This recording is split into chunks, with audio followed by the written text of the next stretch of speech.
It's our last day, and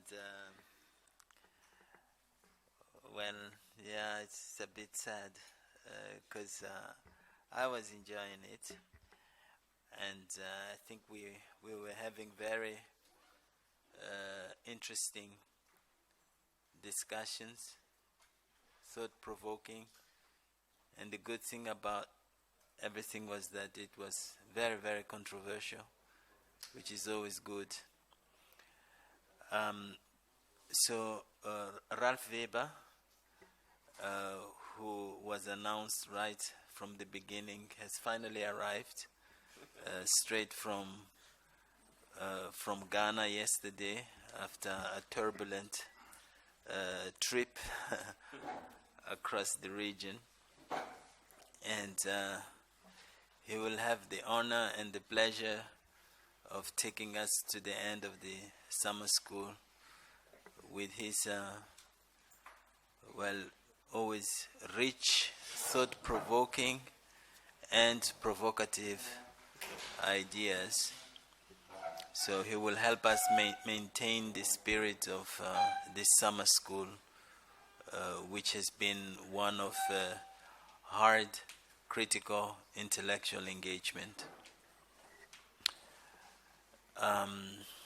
So he's my colleague at the University of Basel, and he's a professor of political science, but by training he's also a sinologist and a philosopher, mainly a philosopher, and he's been very influential also in carrying the intellectual agenda of this summer school. He's been with us right from the start.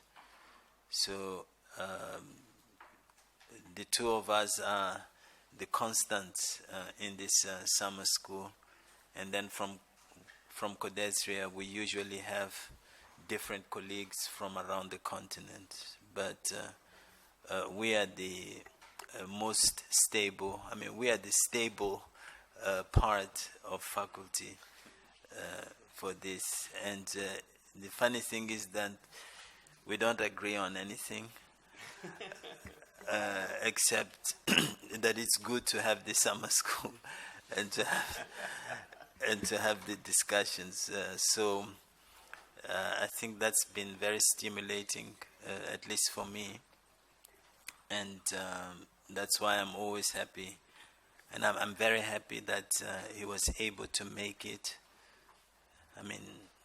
He traveled from Ghana yesterday, and he's traveling with me back to Switzerland tonight. So, that shows also his commitment to our program here. Anyway, I will give him the floor, and he will take us through the morning. Thank you. Thank you so much, Eliseo. I think we have much more agreement than you think we have.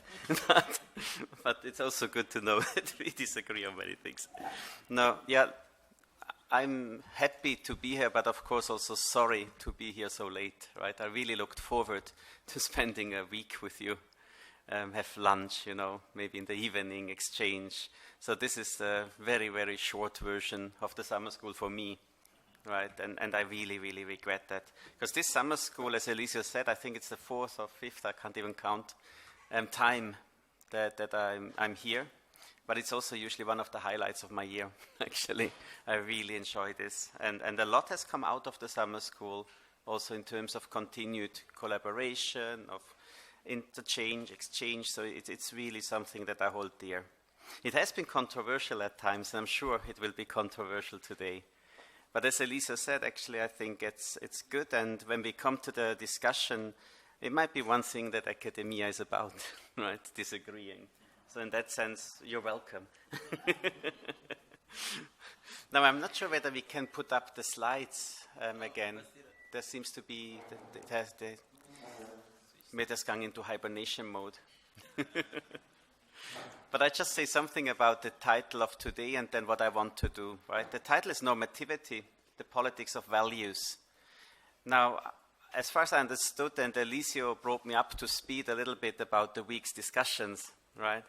I think politics of values and how values can be politicized, whether they are always political, I think this has come up quite a bit during the week, right? So naturally, I think it lends itself to finish the week also with that. I also thought that I will focus in the first part up until the break on the question that actually guides the entire summer school, right? About how political is knowledge. Because I'm sure you heard a lot about this question during the week, and you asked that question many times. But I hope that we can ask the question still differently today at the end of the week, because you've been thinking about that for a week, right? And I want to just give my input on that question. I was thinking that this might be better than flooding you with an additional topic, right, with even more, because today's the last day and we should try to sum it up somehow. After the break, I brought with me one author that I think that some of you might know, but that I also think captures a bit of the spirit of this week. It's Boaventura de Sousa Santos, a decolonial thinker, and I brought with me many quotes by him that we can discuss. What do we do with these quotes after having thought about the question, how political is knowledge, for 1 week? That's when we will probably get a little bit controversial. But now, let me just try to say something, and I will not talk the entire time, otherwise you will all doze off and sleep probably, right? We'll have some discussion. We also have a little exercise where I want you actually to think and tell me what you came up with, right? But I think the question, how political is knowledge, what we should always do is, what are we actually asking when we're asking how political is knowledge? And why is that important in the first place? Because there's a lot of consequences, I think, and I believe, if we are not asking what we are asking. So there might be presuppositions in the question that we don't understand, right? Presuppositions that one person might have, but not the other.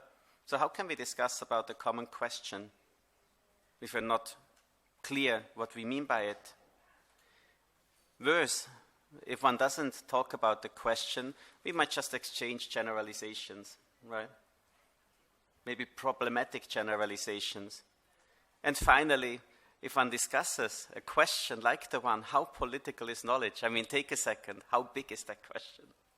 Right, it's huge. I'm sure 1 week didn't suffice in any way to get closer to that question. Maybe a little bit, right? Then we risk banality. And that's not where we want to end up with. So we will, I hope, complexify the question even further, although I'm sure that we already heard a lot about it, and I missed it, I wasn't there.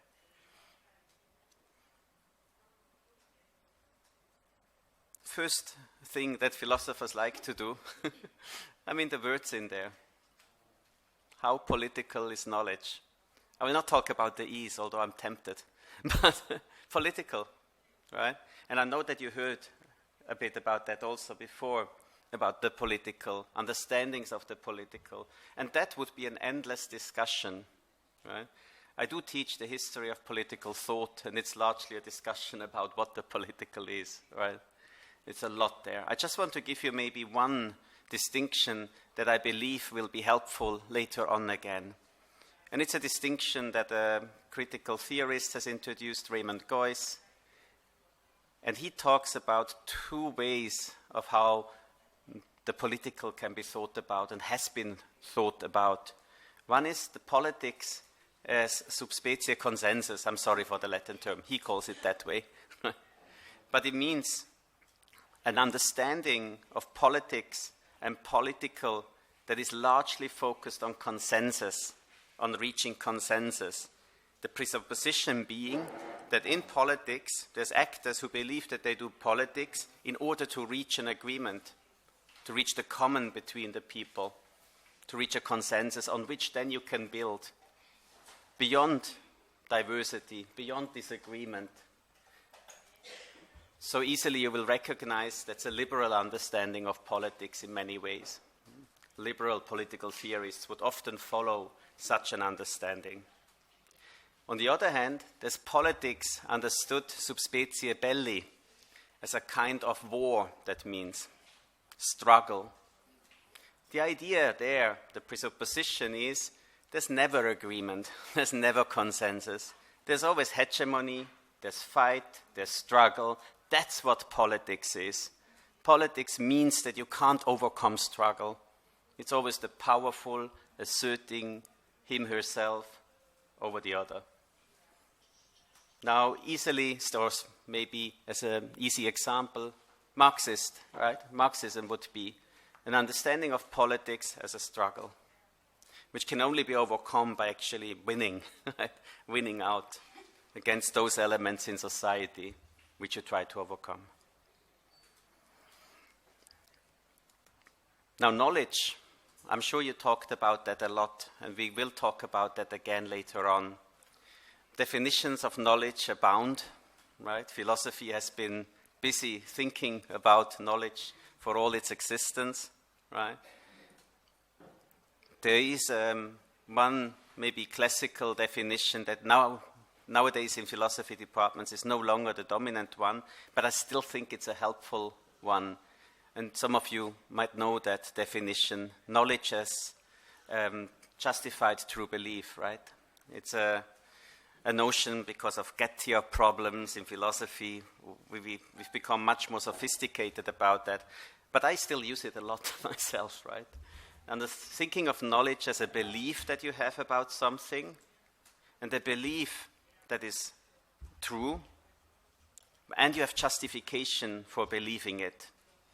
Think of having, let's say, I assume that you have, $50 in your pocket, right? And it so happens that you have $50 in your pocket. And the justification is that I've seen you putting $50 in your pocket, right? Now I know that you have $50 in your pocket. It's a justified true belief.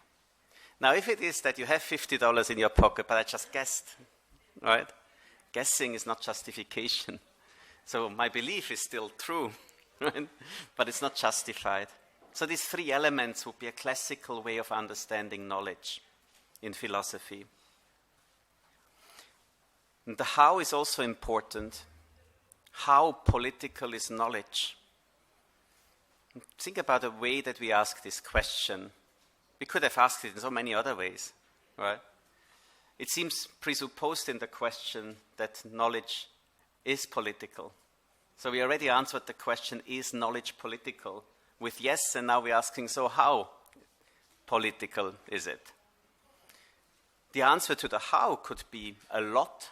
You could answer how political knowledge saying, oh, it is very political. Or a little bit. Right? But you seem to have, it's a question of grade. Right? You're not trying to find out. Or you could say, no. How means, how political is knowledge? Is it political in this way or in that way? Right? So it would be an answer to the question, how is knowledge political? In what ways? And I think it's well worth, and we'll do that in a second, it's well worth to think about knowledge. All forms of knowledge, some knowledge, right? Knowledge can be many things. You could describe knowledge, so there's a descriptive understanding of knowledge, like, are there $50 in your pocket, right? Or I could ask, should there be $50 in your pocket? Right? Maybe you just did a shady deal and now there's $50 in your pocket. Right? Should it be that way? No, knowledge, right? And to know that, whether it should or not, now is the normative understanding of knowledge.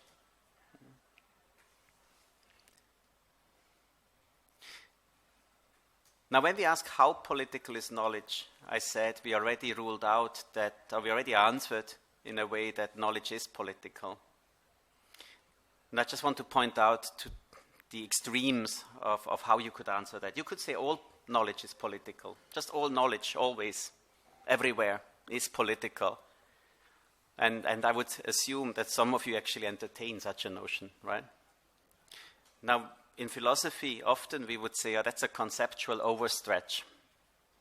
If a concept applies to everything, anything, everywhere, what worse does it have? It can no longer discriminate, right? There's no tension coming up.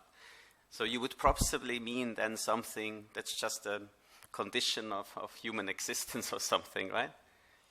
Which is fine. One could and can entertain that view.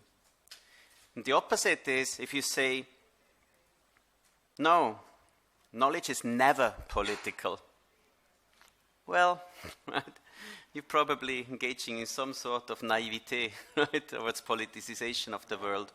You might think, people defend that. Often you look at them and think, how naive can you be? Don't you know about the realities of the world, right? About politics, right?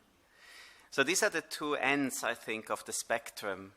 And it will be interesting to see where we can land in the middle, if that is where we should land.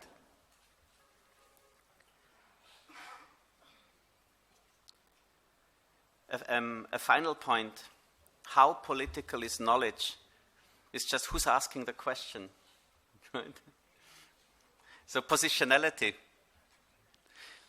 In recent years, a lot of discussions about positionality, right? Again, you can have a spectrum there. You can think, we're all asking the same question. But that means you've settled those discussions about the political, the knowledge, and so on, right? Or you can say, no. Each and everyone is asking the question for him, herself. We all have a different question, actually. Well, good luck with the discussion about it, right? Are we then ever progressing in any way? Or maybe to illustrate it in a different way, it might well be that Elisa and me, who would disagree on everything, would say, how political is knowledge? He would say the one thing, I would say the opposite. And it would mean that we agree. Because we understand the question very differently. Right? Or it could be that we say the same thing, but we disagree. You see how big the mess can be if we're not trying to be clear on what do we mean by political knowledge. In philosophy, often the answer to when do you have a contradiction is when you say you have two different answers to the same question. But that means it should be the same question. How do we ever know we have the same question? Right? Positionality is a good way to challenging yourself in saying, maybe we don't have the same question. Maybe we've got, I don't know how many we are, 30 different questions and 30 different answers. And often in such a big group, it's actually, I think, how a workshop starts out with. Right? Different expectations, different experiences, all of that, right? But now we're at the level of my little mind here, right? Trying to figure out what the question is and what the answer.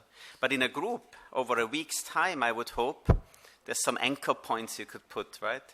Where we start to agree on some things, sufficiently enough, I would say, so that communication is possible. Communication is only possible if you agree on some things somehow to some degree. We never understand each other, right? We just never. It sounds innocuous, but when I explained that to my mother, she was crying. My mother wants to understand her son. Right? I told her philosophically impossible. Right? It wasn't a good idea of mine. But communication rests on shared assumptions, and then, on the other hand, you never understand each other fully. So you communicate because you do not understand each other fully. Right? So these are points that have been raised, and I hope we're now sufficiently confused and sensitized to how big that question is, how political is knowledge. And we can come back to certain elements of this, like understandings of politics as we go along. It would be nice if we listen to each other to try to think, what concept of the political are you applying? What do you understand by knowledge? That's how we, I think, can progress. So I've talked already enough. I just want to do a little exercise. And it's, I hope, a challenging one. I told you already, I believe that probably some of you entertain the notion that everything's political. All knowledge is political. So I think I could challenge you maybe with a little exercise. And I wonder whether we could do it a little bit for 2 by 2, discussing with each other, and then we bring it together. And the challenge actually is, can you come up with a form of knowledge, with a sentence that expresses knowledge, that is not political? That's just not political. Can you come up with a knowledge that you can point out to? It can be a sentence that exemplifies it, right? That you would say and argue, it is not political. Just not political, right? So if everything's political, you cannot come up with one. But still try, right? We do things for the sake of argument also, right? We're not here doing politics. We want to find out, can we think of a sentence? Can we think of a form of knowledge that we would feel comfortable arguing? Not political. Now also think of what you have to think through to answer that question, right? I'm not sure how much time we would need for that, but maybe 10 minutes, 15 minutes, something like that. And then we try to see whether anybody actually can make the case, and we will learn something from it, I think, when we discuss it. And you thought that was the difficult one.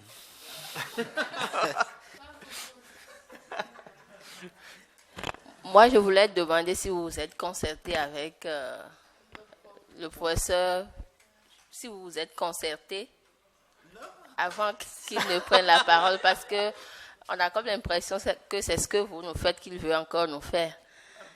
Oui. Non, c'est ça que nous sommes obligés de faire. Oui, je voulais parler. On va travailler en binôme, mais certains ont les difficultés de langue, English and French.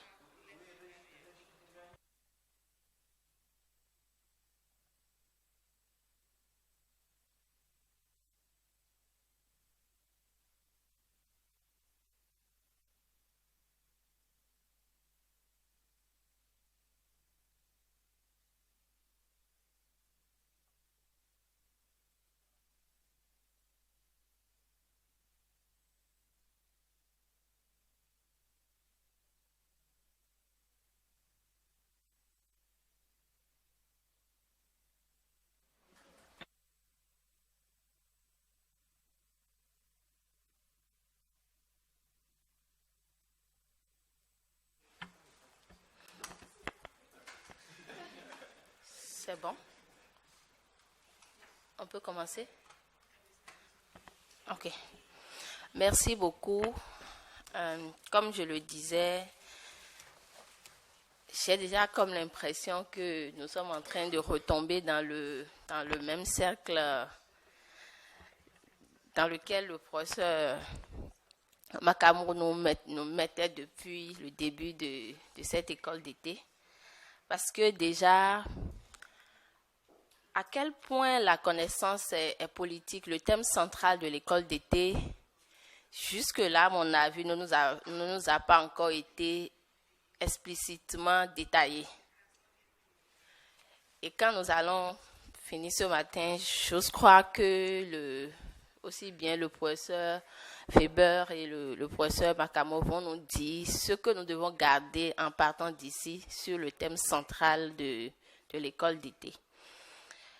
Parce que trouver une phrase qui montre que la connaissance n'est pas politique nous amène d'abord à nous poser des questions sur le thème central. La connaissance en tant que quoi?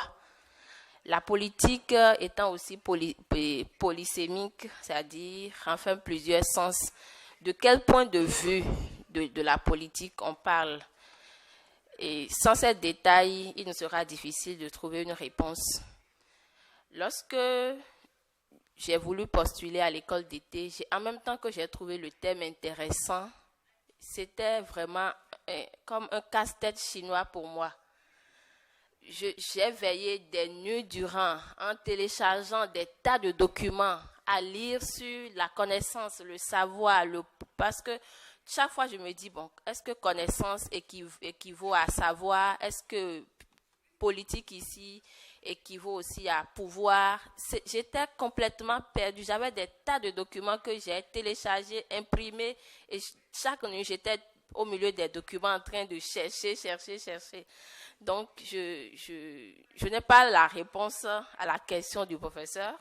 J'ai échangé avec Vanel et Lebon. Peut-être qu'ils ont une réponse, mais moi, je n'en ai pas encore. Merci. Thank you so much for this. I've never heard the expression Castel chinois. I learned something, even on top of what I wanted to learn. But the same circle, you said, right? And of course, there's a question whether ever there is something like the same circle, right? As Elisa stressed, we disagree on a lot of things, and maybe it's still two circles. We'll see, at least two circles, right? But it's the same. I think this is also how you treat the topic. You encircle it in a sense, right? And you do rounds around the topic. So if anybody would now come up and say that you have an answer, how political is knowledge, you found knowledge that is not political, of course you're wrong, right? You're always wrong about these things. But also you're never right, right? You cannot be right, so you're always wrong. Because we don't understood what you mean then. Right? There's a lot of this in it. But I also think that if we go out, and I'm sure some of you publicly argue, defend arguments, charge others with something, charge others by saying, you don't understand how your knowledge is political, and you might carry away the day, right? But when you go home, I hope you ask yourself, what did I actually mean by saying that? Right? Am I sure I understood what I charged the person with? So it's also a question of how we debate, right? It's easy to score points.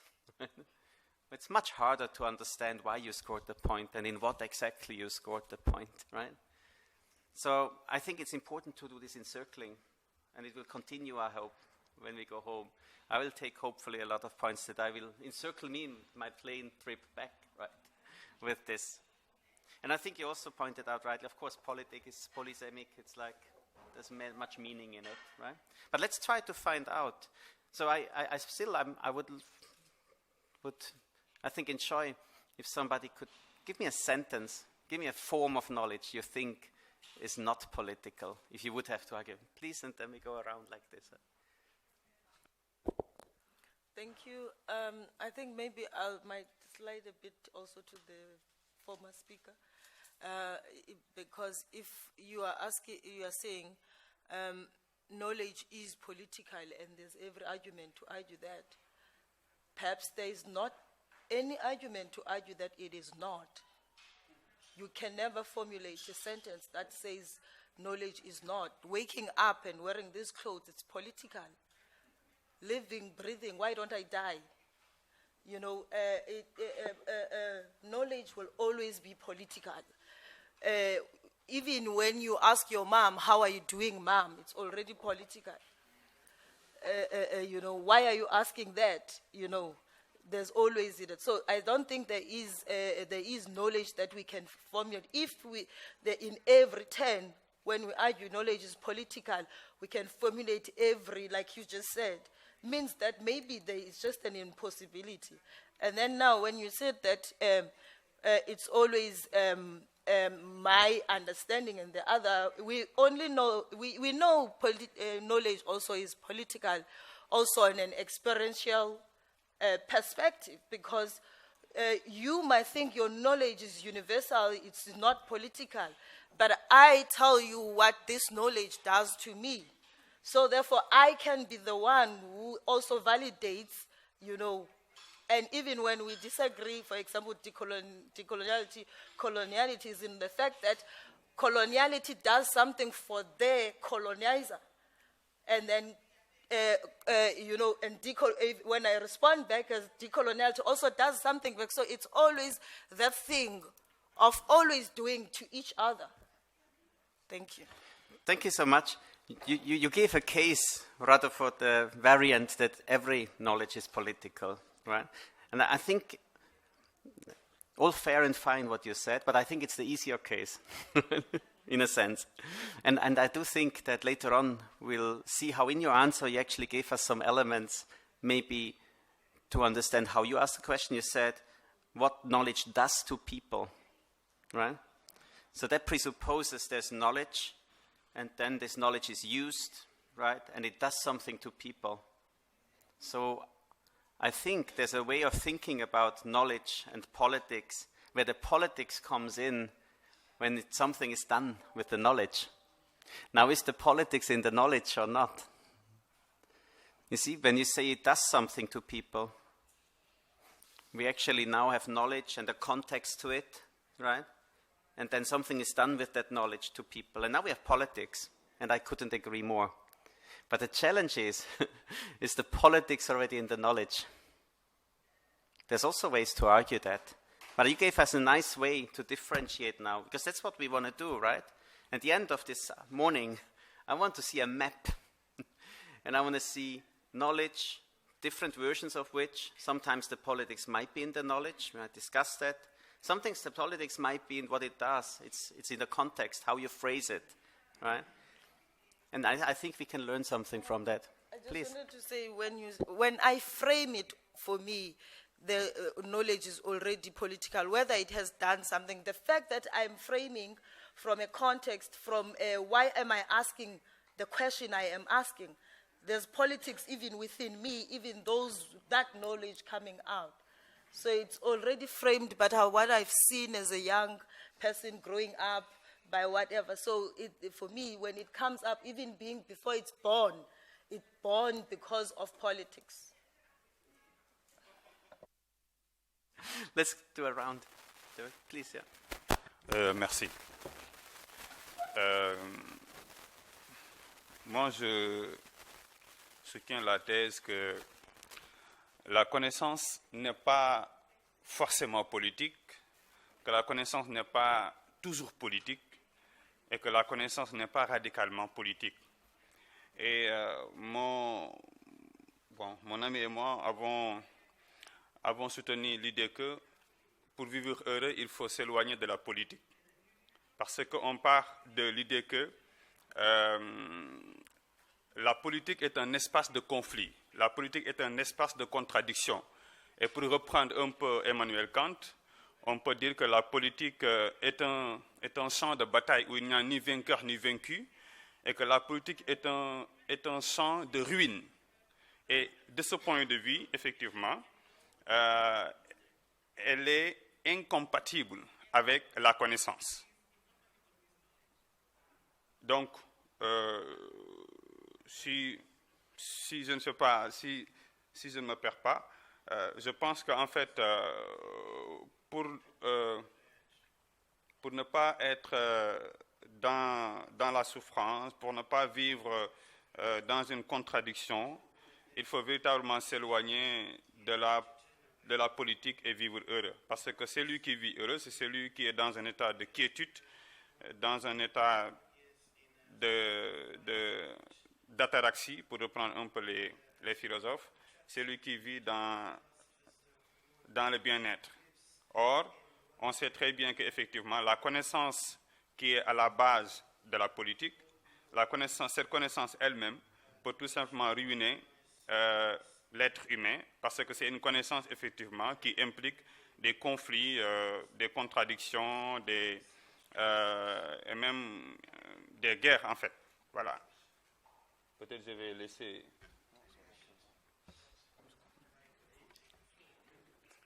Thank you so much. We heard the philosopher speaking very clearly, right?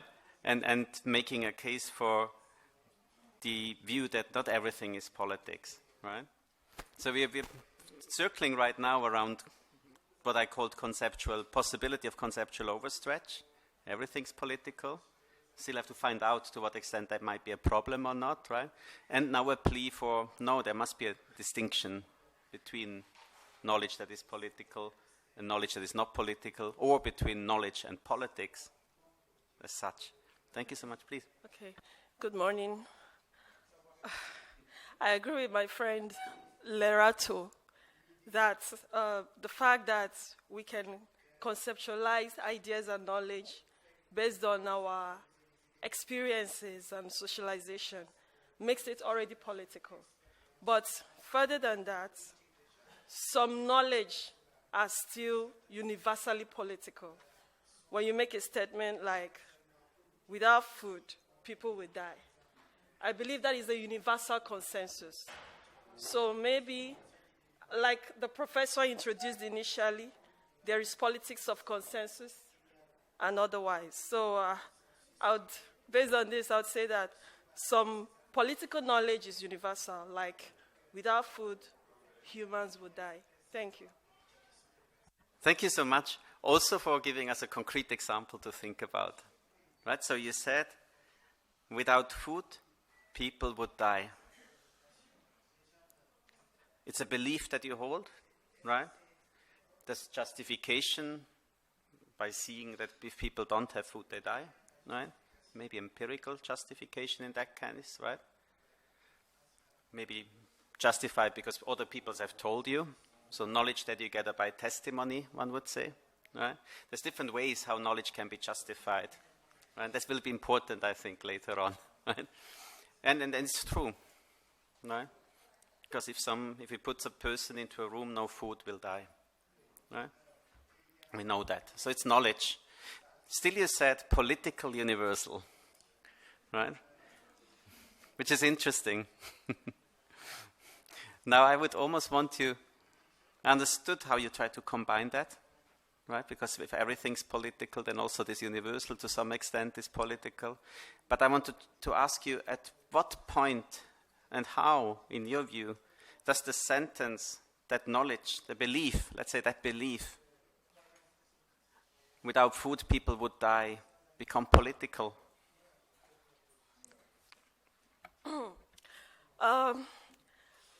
That is where the question of what kind of food comes in. Some people say there is healthy food. Some say this food is not healthy enough. And there are instances of healthy and unhealthy food. Some say this food is not sufficiently healthy. Like when you don't eat enough of proteins, you suffer kwashiorkor. So these differences in culture. And then some people see some food and believe it's outright wrong because they are not used to that kind of food. So I think this cultural differences is where the politics comes in, even in the universality of that knowledge. Brilliant, thank you. Thank you. Right? Most people would agree, I would assume. But what have you done now? You've taken the sentence, without food people would die, and you added adjectives in there. Without enough food, without healthy food, without this sort of food. Now we qualify the sentence, right? And now I think many people would, we're now in a political dimension, right? But were we in that dimension when we just said without food, people will die? Or is that where you now politicize, where we make it a political statement? I'm not saying this is the case, I just try to rationalize what you're saying, right? And then it was interesting to observe that when you gave meaning to the argument that without food people would die might be a political universal. Now we had to qualify, we had to be more specific, right? And then we agree, I can easily see that. Of course, there's a food politics, there's poverty, there's it's a long-standing right, problem. And who would say that's not political in one way or another? We could still go into how exactly and so on, concepts of the political, but we would agree. But it's interesting how we had to qualify, right? And it's often that case. I mean, there's philosophers among you, but often in philosophy, when we talk about, what is true, for instance, we're at the level of saying, when it rains, that's true, right? And then we have complicated ways of it's possible, the modality and things like that. We can complexify that a little bit, but you never get to the complexity of life, right? It's not doable. Philosophers are actually quite humble in that regard. Nowadays, we talk in a very deflated way about those things in philosophy, right? And I think there's something there between just saying without food people will die, and without this kind of food, and so in these conditions and such, right? There's something happening there, and I think we're then closer to where politics comes in.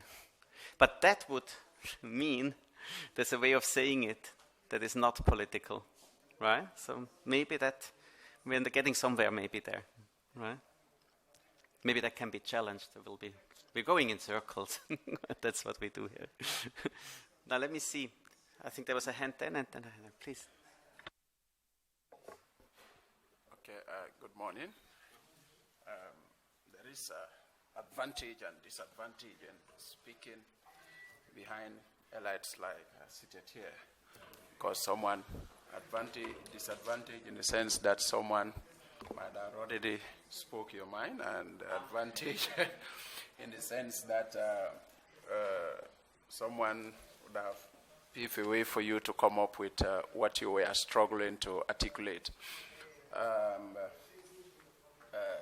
Here, what we looked at, it was difficult. Clara, and Yumba, it was difficult to come up with a knowledge that actually we believe it is not political, in the sense that any other statement that we come up with, we raise questions in regards to it being innocent of politics. But the more we ask questions about it, the more we realize that there is an element of politics in it. So we assume or believe that a statement can be made, like someone have said, a universal statement can be made, and if it is left like that, then it may not carry some element of politics in it.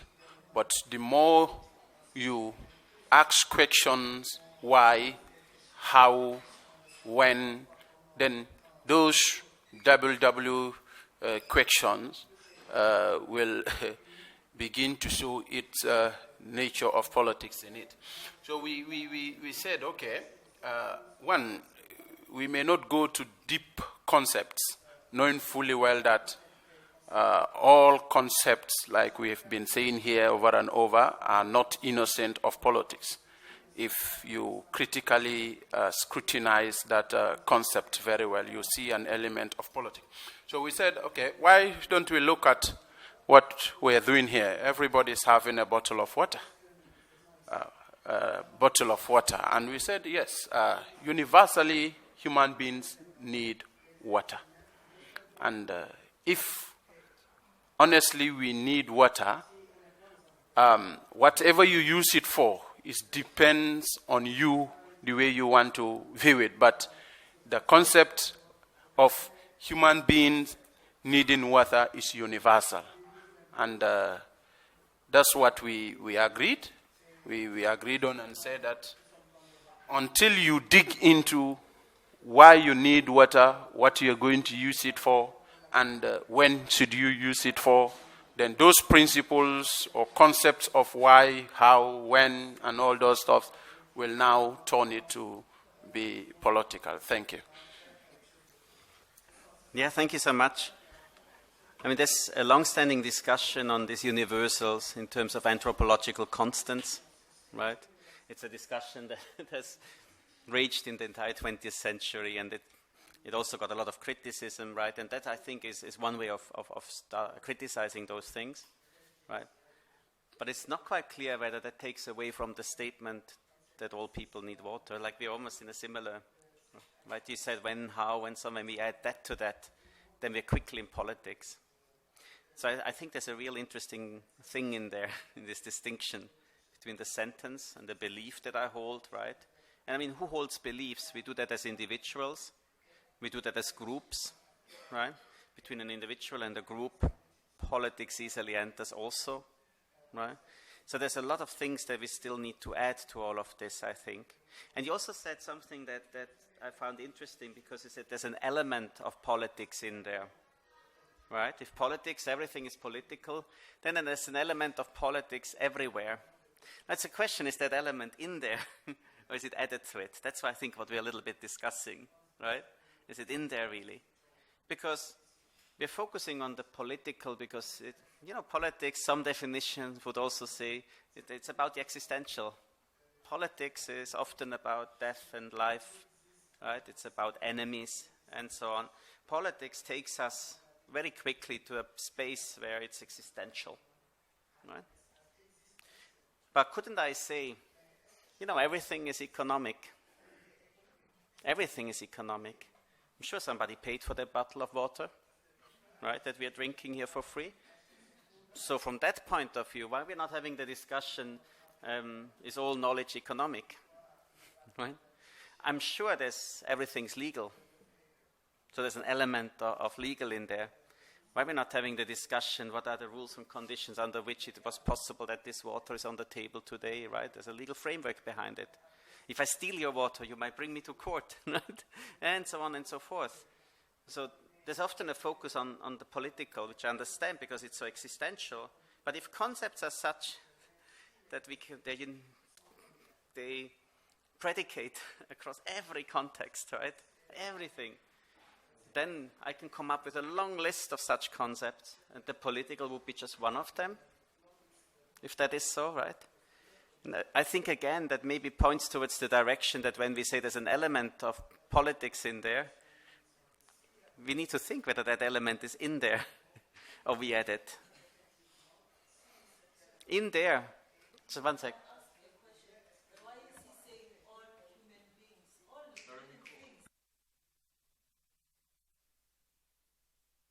You I forgot. So why is he saying human beings need water? Living things need water. The earth needs water. Everyone needs water. So it cannot be that it's human beings. Therefore, it is political because he's representing himself as a human being, whether universal and whatever. But all living things need water. Thank you. I'm not a biologist. But I think there's forms of life on this planet that don't need water. But I'm not sure. If you're a little cell or something, right? I'm not a biologist. I'm sure somebody could answer. But I think you made a different point there, right? When you say all people need water, we can know that. That's our question, right? Is the knowledge wrong if you're too specific, right? Because the sentence can be, I can know that all people need water, but I can also know that all living beings need water, right?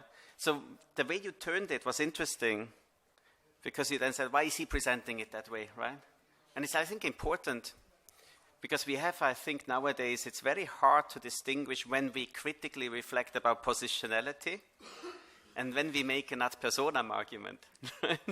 Very tricky territory. But usually we say, if you pick on somebody, right, and say, why did you say that? I just saw you with the $50 in your pocket buying all that water or something like that, right? We would think, oh, now you're arguing ad personam. So at the person, it's herself, right? Which is usually not considered to be a good way of arguing, right? But when you try to critically reflect positionality, which we all like nowadays, right, and which has its advantages and disadvantages, I think, right, then you try to do something else. So we don't go into the details of what this was, right? I'm just trying to observe what is happening, right? And I think that especially if we later on also discuss decoloniality, right, positionality, of course, is very strong, right? It's almost the fire that drives decoloniality. A large part of the argument is about positionality. It would be interesting whether we could think decoloniality without positionality and what that would do, right? But we get there in the afternoon. But I think, yeah, this is good, right? Forth and back. We need to understand what dimensions are there, right? But I just said that theoretically, the understanding of there's an element, a political element, right? But I still have the challenge out there. Couldn't we say that about everything? If concepts are so big that they can be applied to everything, like the political, what about the economic, the legal, and so on? So in a way, the way we divide up the world, right? If you take a step back, you can only talk about the political because we have a way, different ways, dividing up the world. And usually we say this is political, this is economic, this is legal. There's a history to that division, which we very quickly could get into politics itself, or into economics, or into the legal realm. But if you look at it historically, the world has always been divided up. Aristotle divided it up in one way, very influential. Others have it divided up in other ways, right? So the moment you divide something, what do you do when we divide? Why do we divide up things? I think we divide up things in order to organize stuff, to live, right? To understand that when somebody does something, he or she doesn't do the other thing, right? So you discriminate, you divide up. Now, when you do a distinction, what is a distinction? In some sense, I would argue a distinction is something that you do, you divide up something that naturally is not that division, right? So when I divide up the political from the economic, of course I can then argue, but the economic is also political. Or I can argue the political is also economic, right? Now what I do, and I get to it in a second, right? What I do is, I think I don't understand what a distinction is. A distinction means dividing up something that naturally belongs together. Now, when I divide it, there's an advantage to that. I can do certain things with that. And there's a disadvantage, because I divided up something that I could also argue belongs together. And a lot of times when we do this discussion, is everything political? Is this political? I think we must be careful not to get confused about what distinctions are for. That doesn't mean that one cannot argue, oh, it should be divided up differently. But I swear you get into the same problematic. Right? However you divide up. With distinction comes discrimination. When you don't reflect that, you might fall prey to your own distinctions. Actually, Jacques Derrida, in De la Grammatologie, has this point very clearly in there. You know, the master of deconstructing everything has very well understood that this is what distinctions do. Right? So there's no innocent distinction in one way. But you also couldn't do without. How would you do anything? How would you have found that room if you couldn't distinguish between the 9th and the 8th floor? Right? You would still be walking around in 8th floor probably. So it's really interesting to think about distinctions. But I want to get to you, please. Yeah, I guess I wanted to comment on technically what we're going around with. I do want to respond to what you just said about like what is division and what is the point of division. I believe division is really related to conquering and dominating. So I think I would refer back to Fanon, in which he says the colonial world is a compartmentalized world. And so I do understand the necessity for distinction, but that is very different from division. And I think Arma also speaks to this at length. Arma speaks to this at length about the need for division to colonize, to conquer, and to dominate. But to revert back to why I first raised my hand, was really like, I think we're going back in circles, because first there's this question of, based on what Omar said, like, what is politics? Because Omar, like, it's a presupposition. He said it comes with suffering. So what really are we having considered politics for us to say that it describes these things, he said. And another thing is, like, I think what we're all saying is, like, there's some things that are inherently political. There's some things that are relationally political. There's some things that are politicized. So I think there are differences. I mean, politics exists, but, like, how it exists is very different in all the different things we're talking about. Thank you. Mm-hmm.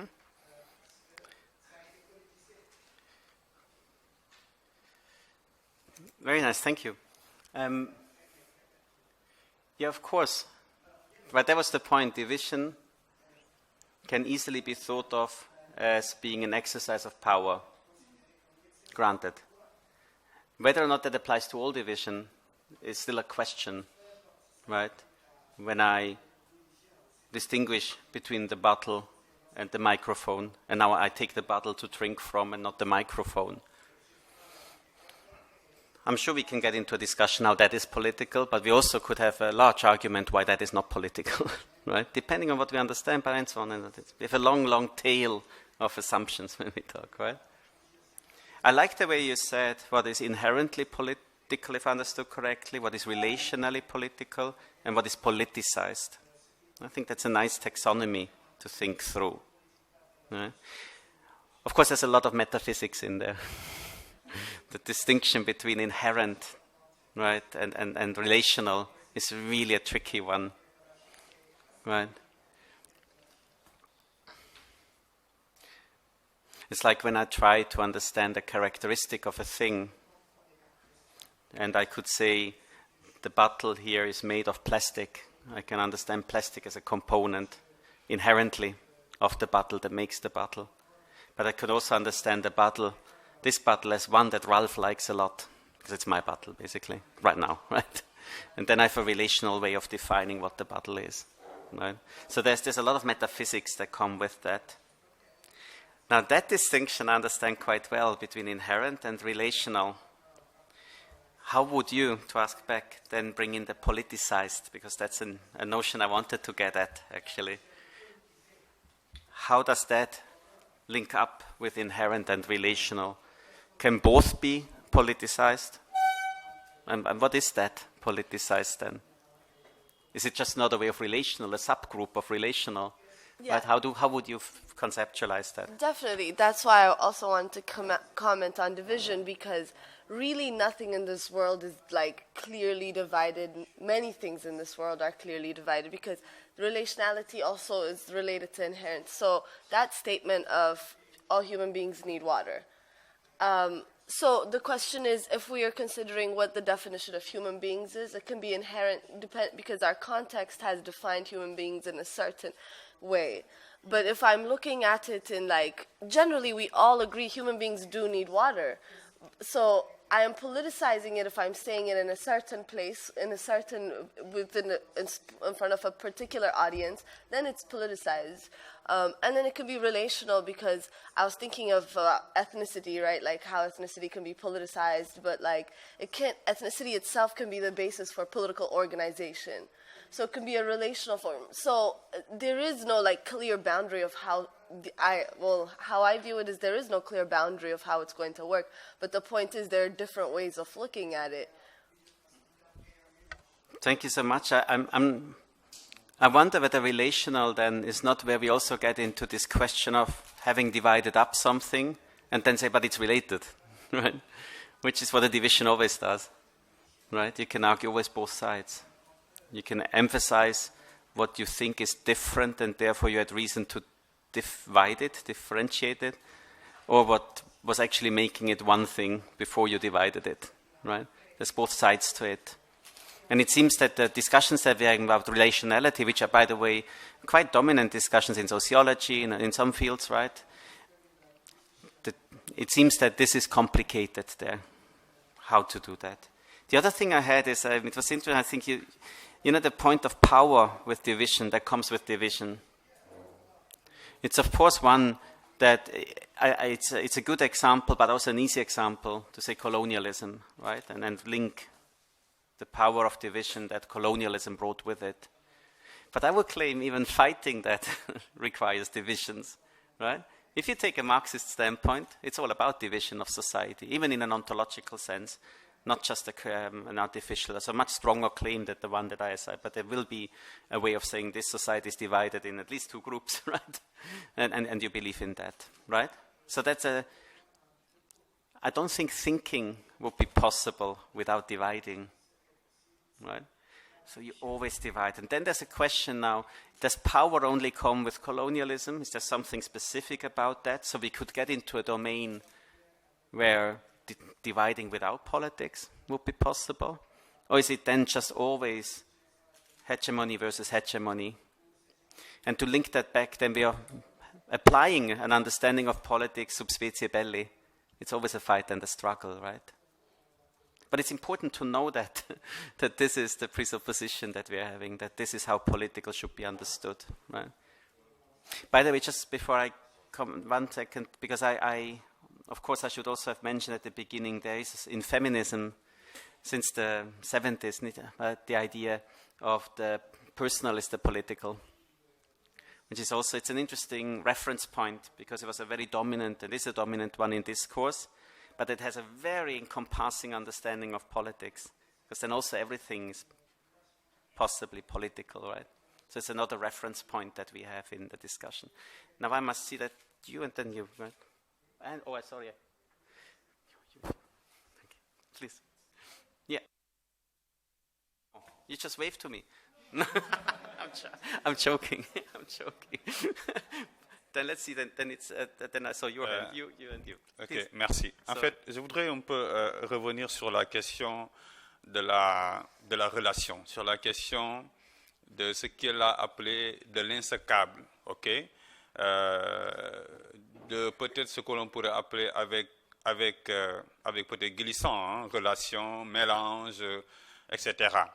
Mais je crois qu'on doit peut-être repenser un peu cette nécessité de vouloir introduire de la relation entre des choses, alors que ces choses-là ne sont pas peut-être naturellement relationnelles, n'entretiennent pas des relations.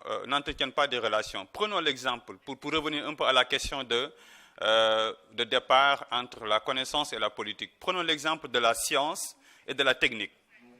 La science n'est pas la technique et pourtant la technique n'est pas la science. La technique a précédé la science. L'homme était d'abord, comme le dit Bergson, homo faber avant d'être homo sapiens. Le besoin de vivre, le besoin de s'adapter dans un monde inhospitalier a poussé effectivement l'homme à d'abord être un animal technique avant d'être un scientifique. Et à partir de ce moment, on peut bien dire tout simplement que la science ne mène pas ou bien n'est pas forcément technique.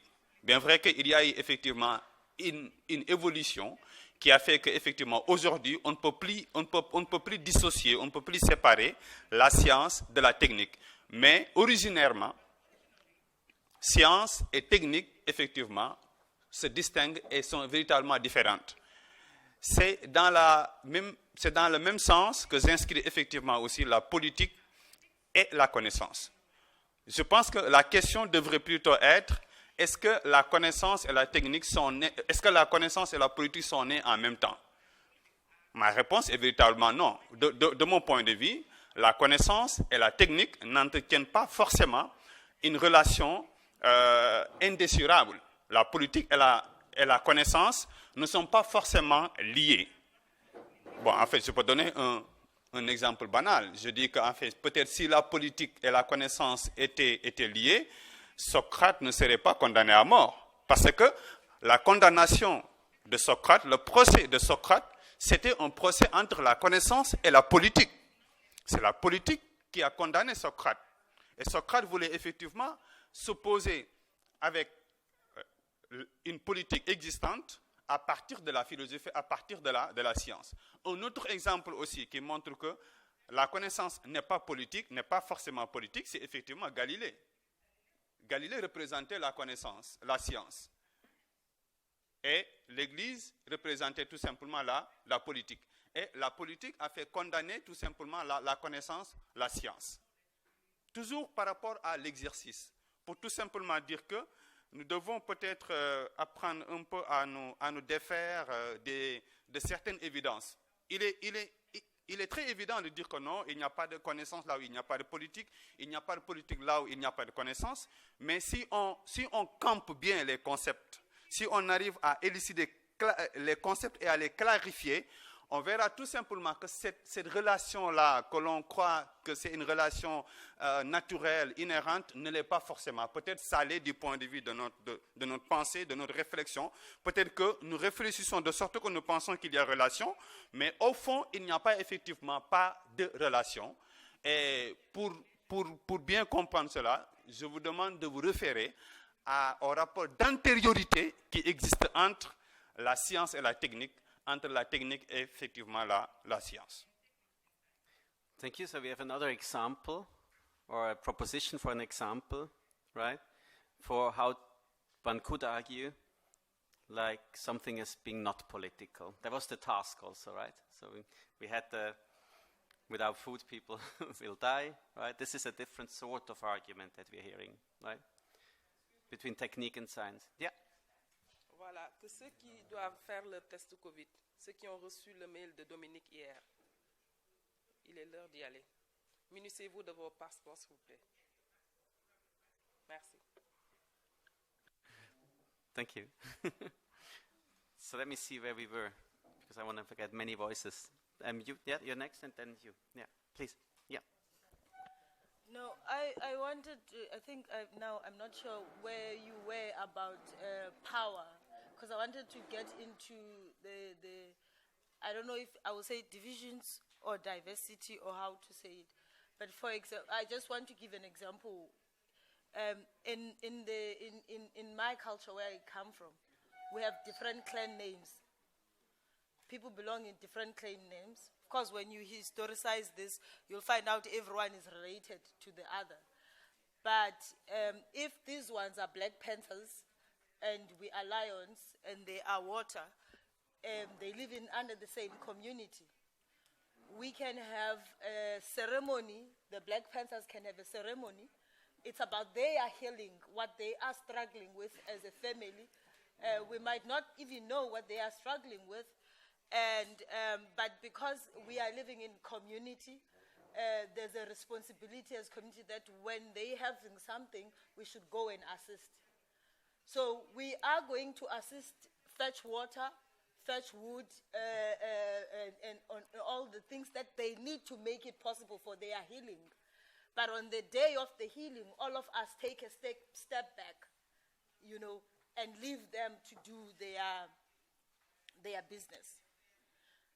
But so I don't know whether that's diversity, you understand? I am still, for example, if I'm Water, I'm still a Water coming from the Water clan name, but living in a community with people who are Black Panthers, who are Lions, but we live in communal. And that doesn't make us fight, let's say, to go to you and say, be a Black Panther like me, you understand? In fact, so for me, it boils down to the question of power when we are talking, perhaps, I don't know whether we say divisions or diversity. Because even within this context, there will be a ceremony where they say, Lions are uncles of the Black Panthers, so they are allowed now to come in the ceremony and be present. So there's opening up. So for me, I think also in that divisions, I don't know if I say diversity, it's also about a question of power and how you view each other, in terms of being or something. Yeah, thank you so much. Let me get the two voices bigger. Yeah. We soon have a break, I heard. I think there's also there's the whole discipline of social epistemology out there, right, which will question such topics about groups, right? What it is about beliefs that groups might hold. So I think it's not wrong, probably, to think that there might be something like knowledge that is constricted to a group, right? But even if you have a ceremony about water or anything like that, right, that would probably not make the statement, all humans need water, or without water you die, no longer knowledge, or not true. Right? I think we're just adding to that now, and then we get into a realm that is much easier political. I'm not sure that political is the right word, but you're going to a pluralist, at least, notion of knowledge. And then one always verges on the relativistic, right? So, because some knowledge that you would consider a group holds might be not true for another group to hold, right? If that is so, and we would come to an issue about whether water is required for human beings to survive, right? I think we would be hard to say, it's just true for one group, but not for the other. Let's try with the group that doesn't have any water, right? So I think we still have forms of knowledge, right? And the question whether all knowledge is political should at least, I think, divide up between which form of knowledge do we talk about. And then there might be a more, in some. Power comes in because we assume that already the Black Panthers, the reason why they have their gatherings, their ceremonies, the way they do it, it's because they understand knowledge is political. So they need to gather as the Panthers, you understand. But therefore, the fact that that community can respect them, to do that, there is an understanding that knowledge is already political. And how in that family knows the world and knows is different from my family, right, knows the world. but we allow ourselves a space to know the way we know, and then the spaces where we meet. But aren't we now discussing what constitutes knowledge?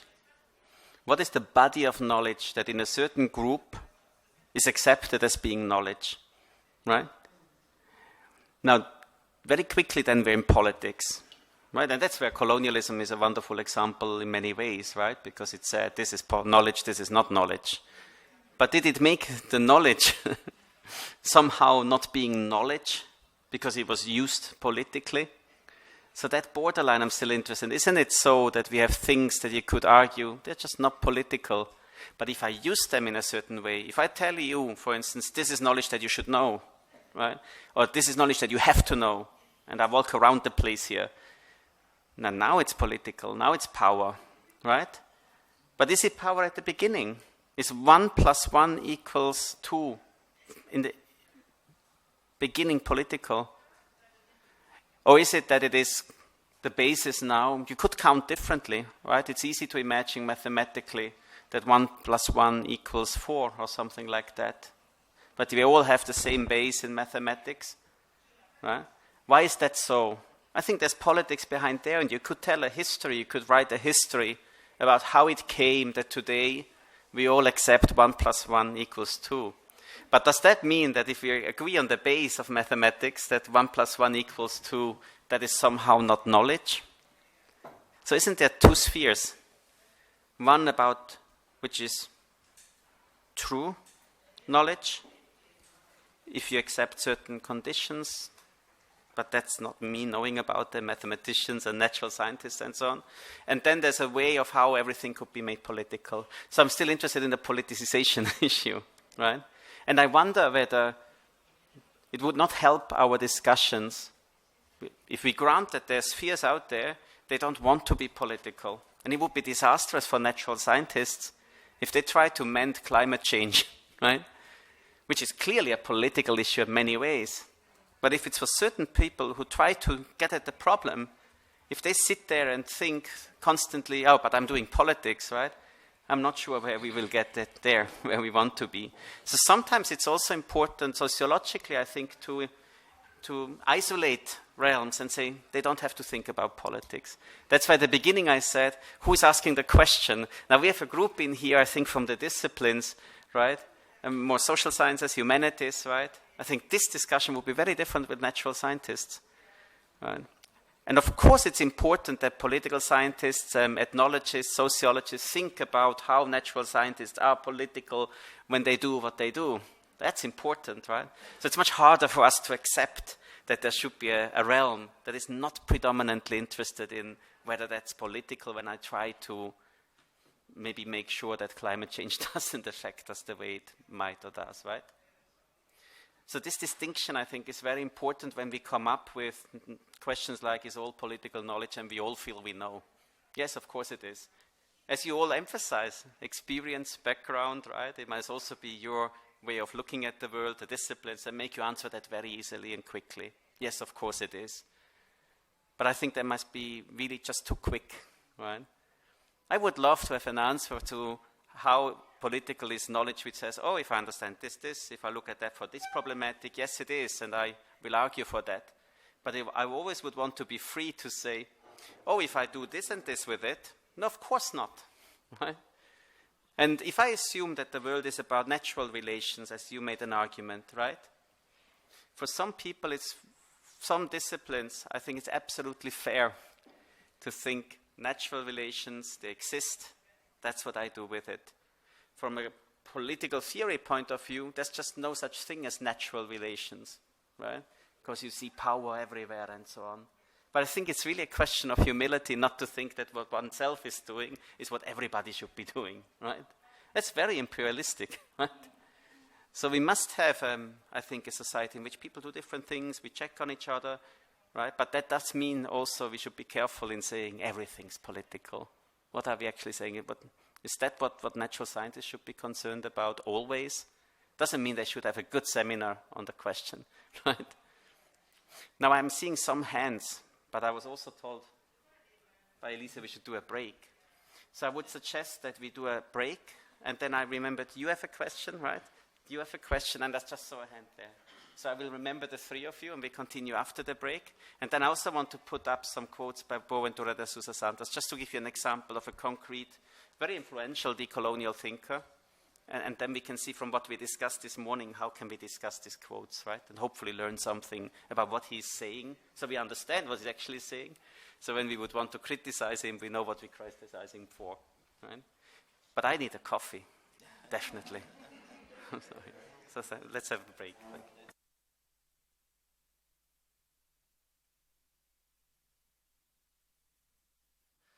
The COVID test done, and we had not been informed that that had been planned.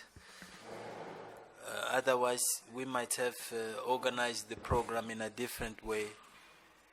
And some have had to go to the bank, and we don't know when they will be back. And it's the last day, and some of us are leaving tonight. So we are going to continue, even without some of the colleagues. And we will see, we hope that they will come back early enough to profit from the discussions, and of course to contribute to the discussions. So let's just carry on, and at 1 o'clock we will have our lunch break, and we will see how far we go. Okay. Very good, thank you. I think we have a wonderful group of people here, so let's use this group, right? I also was asked not only to speak more slowly, but also to remind everyone that when you speak, please speak into the microphone, right? Because sometimes you look at other people and then it's hard for the translators to understand. I think what we will do until hopefully some of the other participants return is continue the discussion a little bit. There were some people who had statements who were still waiting for that. And I think we start with that. And also my colleague, Professor Ndiaye, would want to contribute, I promised, right? So we have, I think, 4 people, and I would give you first actually the voice. And then my recollection was, you wanted to say something? You wanted to say something? And there was somebody at the back there. But maybe no longer here, we'll see. We'll have a discussion continuing the question of the morning, and when the others return, I want to put up some slides again with the example that I brought with me, Boaventura de Sousa Santos, and some statements of his. But please, first, I would like to give the word to you. Après eux? Okay. So I think you're next. Sorry, mine was just a comment, right? As you've been speaking about the political and whatnot, right? So I'm going to piggyback my comment. I'm piggybacking on Machi's statement when she spoke about the political being relational. And for me, I thought what's very important, maybe what I think we are missing here a little bit, is that as soon as we touch on the realm of the relational being the political, we tap into the realm of ethics itself. Especially as it relates to human beings. I know there were comments about animals and other things, but especially on human beings, that the ethical becomes also very important as it relates to the political. The two are not separated. Sorry, it was just a comment, a very short comment from my side I want to make. No, thank you so much. It's an important point. It's an important point. I think, when I said, isn't everything also economic? Isn't everything also legal? The ethical could have been very easily in there, right? There's a lot of discussion in sociology whether when you divide up the world, right, what division can you make? And traditionally, especially in liberal theory, the idea was that the political would be a realm by itself, right? Others have gone against that, most famously Carl Schmitt, a German philosopher, said, no, everything, right? Especially the political, is not one domain next to others, right? And others, Niklas Luhmann also and others, right, who try to distinguish systems and put codes to them, right? There's always discussion whether the ethical shouldn't be one that stretches across everything or whether it is a domain by itself. So it is a very fundamental and important one. It also brings up the question to what, not just politics and ethics, but also science and ethics. The moment you say there's knowledge that scientists should pursue, and we were talking about natural scientists pursuing knowledge, is it their task to include in their reflections ethics or not? Or is it the task of other people to do that with whatever they found out? Right? And we know where science can lead to if it's completely detached from ethics. Right? Then you might be in an atomic bomb program, or you might do evil stuff, right? So that's really the place of ethics is a really important one, so I'm glad you brought that up. I think it is an important one. I'm still struggling a bit with that point about a relational understanding of politics and how that links up with dividing different spheres. Right?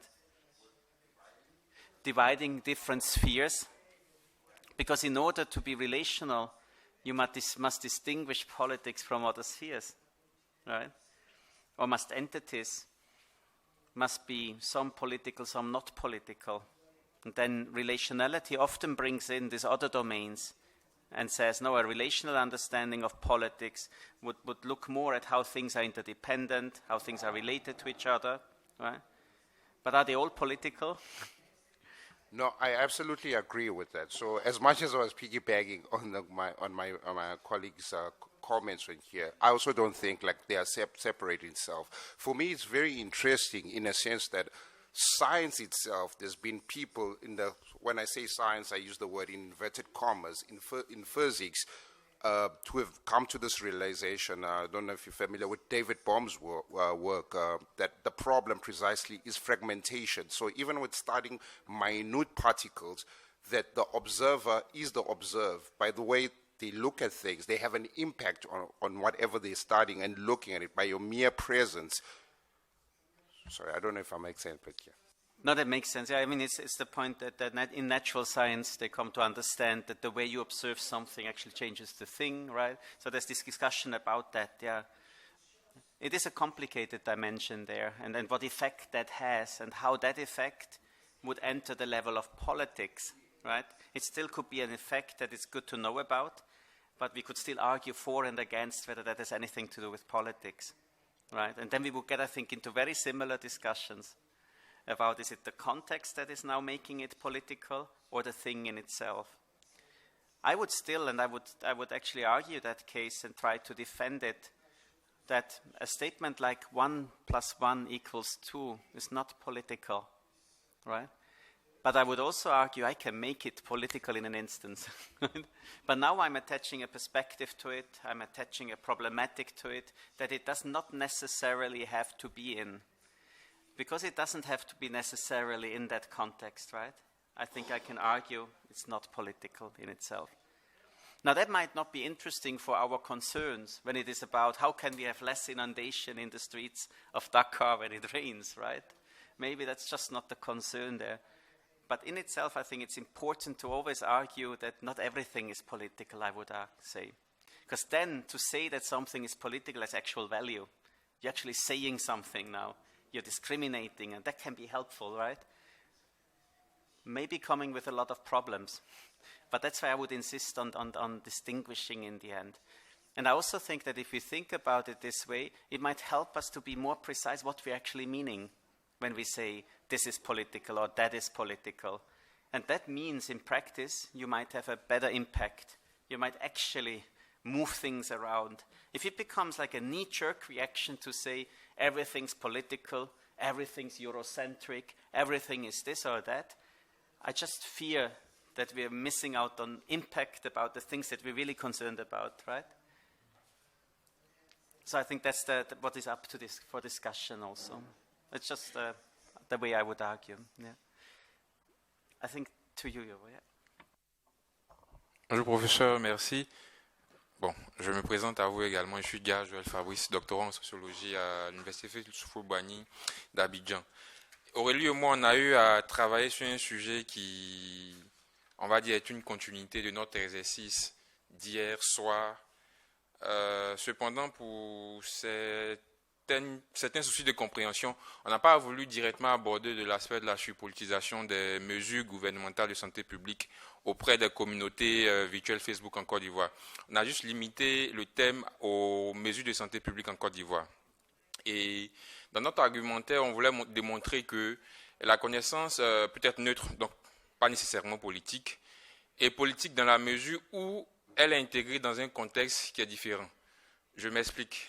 En Côte d'Ivoire, les mesures de santé publique au départ de la maladie ont été axées, sinon ancrées dans des données probantes de santé publique, avec un relevé quotidien de nombre de cas qui a justifié, par exemple, le fait qu'on veuille séparer Abidjan, sinon le grand Abidjan, du reste du pays pour éviter une contamination, donc briser la chaîne de la propagation de la maladie. Cependant, lorsque le contexte électoral s'amplifiait, les mesures gouvernementales de santé publique ont tout de suite été ramenées à ce contexte-là. Et il y a eu un parallèle qui a fait que ces mêmes mesures, initialement, qui n'étaient pas discutées comme étant politiques, donc qui n'avaient pas d'idées sous-jacentes avec la politique, ont tout de suite été ramenées à la politique. En soi, la maladie n'était pas discutée, les mesures de santé publique n'étaient pas discutées. C'était plutôt les motivations, sinon les raisons qui légitimaient la mise en place de ces politiques qui étaient discutées. Donc ici, l'imbrication du politique aux mesures gouvernementales de santé publique qui ont été appliquées. Au-delà de cela, ceux qui disaient ouvertement que ces mesures de santé publique étaient politisées se justifiaient de la sorte. Il y a eu plusieurs parallèles entre certaines manifestations politiques et des mesures qui ont été prises. Il y a eu par exemple une duplication des mesures de santé publique du nord vers le sud qui ont été également instaurées. Donc, on se base sur cet argumentaire pour dire qu'initialement, la connaissance qui a été mise à disposition de la santé publique pour contenir la maladie n'était pas en soi politique. Mais compte tenu de l'évolution du contexte qui a suivi, il y a eu une politisation et par la suite une amplification des débats autour de ces mesures de santé publique-là. Donc ici, une imbrication de la connaissance à la politique que nous avons tenté d'exprimer. Merci. Thank you very much. There was a lot in there. And one thing that we haven't mentioned is, of course, a very dominant understanding that as soon as the state is involved, it's political, right? So something is political because you have a presence of the state. It's a very dominant understanding that I haven't mentioned yet, right? The other thing that I noticed from what you were saying is there's also an important distinction whether when we ask what is political, what not, whether we're talking at the language of the research object. That means, because you said something was not considered political, wasn't discussed as being political, right? So whether something is discussed as political or not, that's on the level of the research object. So we look at it and then we say, they've called COVID a political issue or not, right? So it's what we examine. Now it's a different thing whether I call it political or not, the research subject. And research object, difficult. It's one of these distinctions that you can quickly problematize. But there's also a benefit to it, right? And I think we need to be careful to always understand at which level we're operating. And it's hard because it's the same word, right? And we often have that in research. We use the same word, but sometimes at the level of what we're looking at, our research objects, and sometimes it's our term to say what we are seeing there. So I can say this about politics, about political, even without nobody using the term, right? So these two levels are always very important, I find. Complicated, but important to distinguish, right? And then also, I think you from what you said, it wasn't political, and then you said the evolution of the context, right? And it became political. So we're in a similar state of affairs that we were in the morning, where something is not political, then it is political. And that reminded me, of the three levels that your colleague nicely put in about in something that is inherently political, something that is relationally political, and something that is politicized. And I asked her, how do you put politicized in there? But one distinction that is important, I think, is if we say something is politicized, what are we saying? We're admitting, and it's a presupposition of that sentence, that something was not political, right? So obviously there must be some things that we think of in certain contexts as not political. Then politicization comes in, and now it's political. That's what the term means, to politicize something. Not political before, yes, afterwards. It's important for our discussions, right? Because we're still trying to find examples, right, of something that we can confidently say, not political. If we use the language of politicization, we admitted to that, I think. And it's interesting, because I would think that one of the results of this morning that I was hoping for maybe to come to discuss is maybe when we ask, is all knowledge political? Maybe there's good reason to be skeptical. But I think I would always go along with the statement, all knowledge can be politicized. That I find is a solid one to argue for, right? But it's a difference there between all knowledge is political and all knowledge can be politicized, right? And I think that's something maybe that we want to carry away from. If you agree, and if you don't agree, then it will be interesting to refine it further, right? Please. Thank you.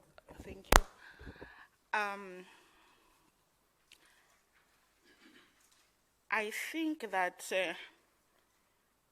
we should always bear in mind who's speaking, because from the point of view of where one stands, one will either assert that something is political or not political. And even that assertion is a political assertion. And so who decide what is political and who decides what is not political? And on that basis, how are they being political by so saying? So to take your example of 1 + 1 equals to 2, is inherently, even the idea of something being inherent does not take into consideration that, again, the idea of inherent is not universal. So 1 + 1 is 2, possibly not political, because it's supposed to be a matter of fact statement. But even this matter of fact is an assertion of a homogeneous way of looking at the world. For the fact that 1 + 1 is 2 does stand on a particular historicity and necessarily precludes other ways of engaging with the world, because other people may actually say 1 + 1 is everything. And for them, that is objective, because that's where they are located and that's what they want to assert. So to say something is political, I think is political in itself. Number one is the point that I'm making. And number two, that it also depends on who is asserting and what interest are they being political about. And also to also say that we are, that point that Lerato was making about division and diversity, I was listening to your language, you were saying, if you divide the world. So you have the power to divide the world, which means that somebody else might not necessarily have the power to divide the world. And perhaps to picking back on what she was saying, the division, perhaps maybe a power over kind of thing, vis-a-vis perhaps a diversity, as she was explaining, a diversity that perhaps might be a power too. So is politics always, does politics always imply power? I don't know. I don't know, but also I wanted to say this morning's exercise for me really made me feel like, when they say the devil is in the detail. The devil is in the detail. I wrote a paper actually many years ago when I was still viable to say that in fact the detail is the devil, because on one hand one has an experience of the world, and from their experience of the world they want to assert that something is political. And then we do this thing of saying this is political, this is not political. We go into the detail, and it becomes the devil, because all of a sudden you knew, and all of a sudden you don't, because the devil has intervened just there. An example from South Africa, where there are those of us who spend so much of our time in white spaces. And all the time we are supposed to do this, is it politics, is it not politics, is it politics, is it not politics? And we have to find a way of justifying why it is politics or not, using a framework that belongs to the university. And when you get home, the people at home know that it's politics. They don't know anything about Schmid or anything, but they know that it's politics. And for them, that's it. It's politics. So the being in the university may actually, and our idea of knowledge, may actually take away from knowing. We know. We don't need knowledge. We don't need a precondition, that is defined by somebody else. But now, if we don't meet that precondition, all of a sudden, what we know becomes a nonsense. And like all of us who are in the university and are trying to be outside of university are always floating. And somehow you have to find the language, and the language is not there. Precisely because this is a political game.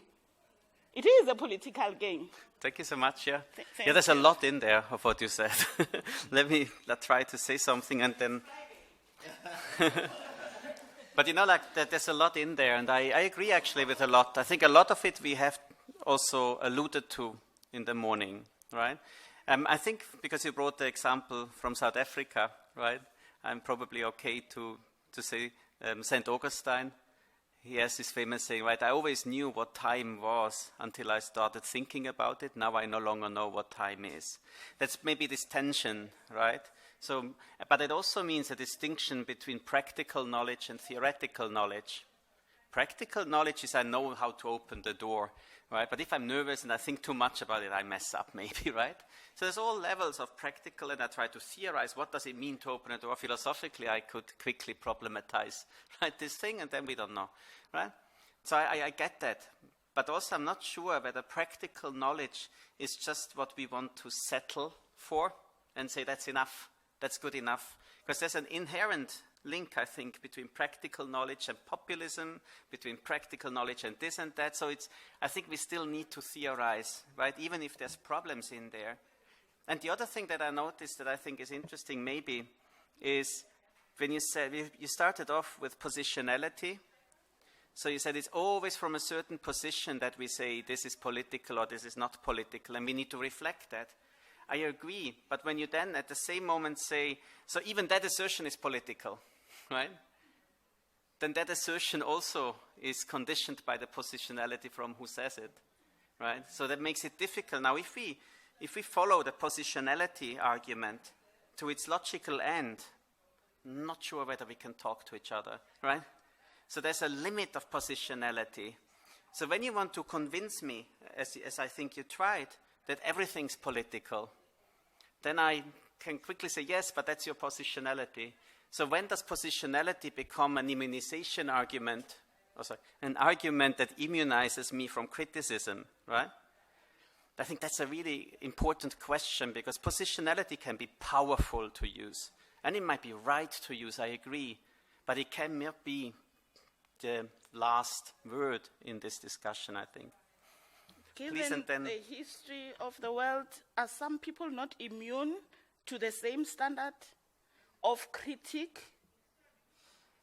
Because if we are saying that can the subaltern speak, then it means something has already been defined as speech. And the subaltern may speak all they want, but it does not translate to actual speech, because speaking is already defined.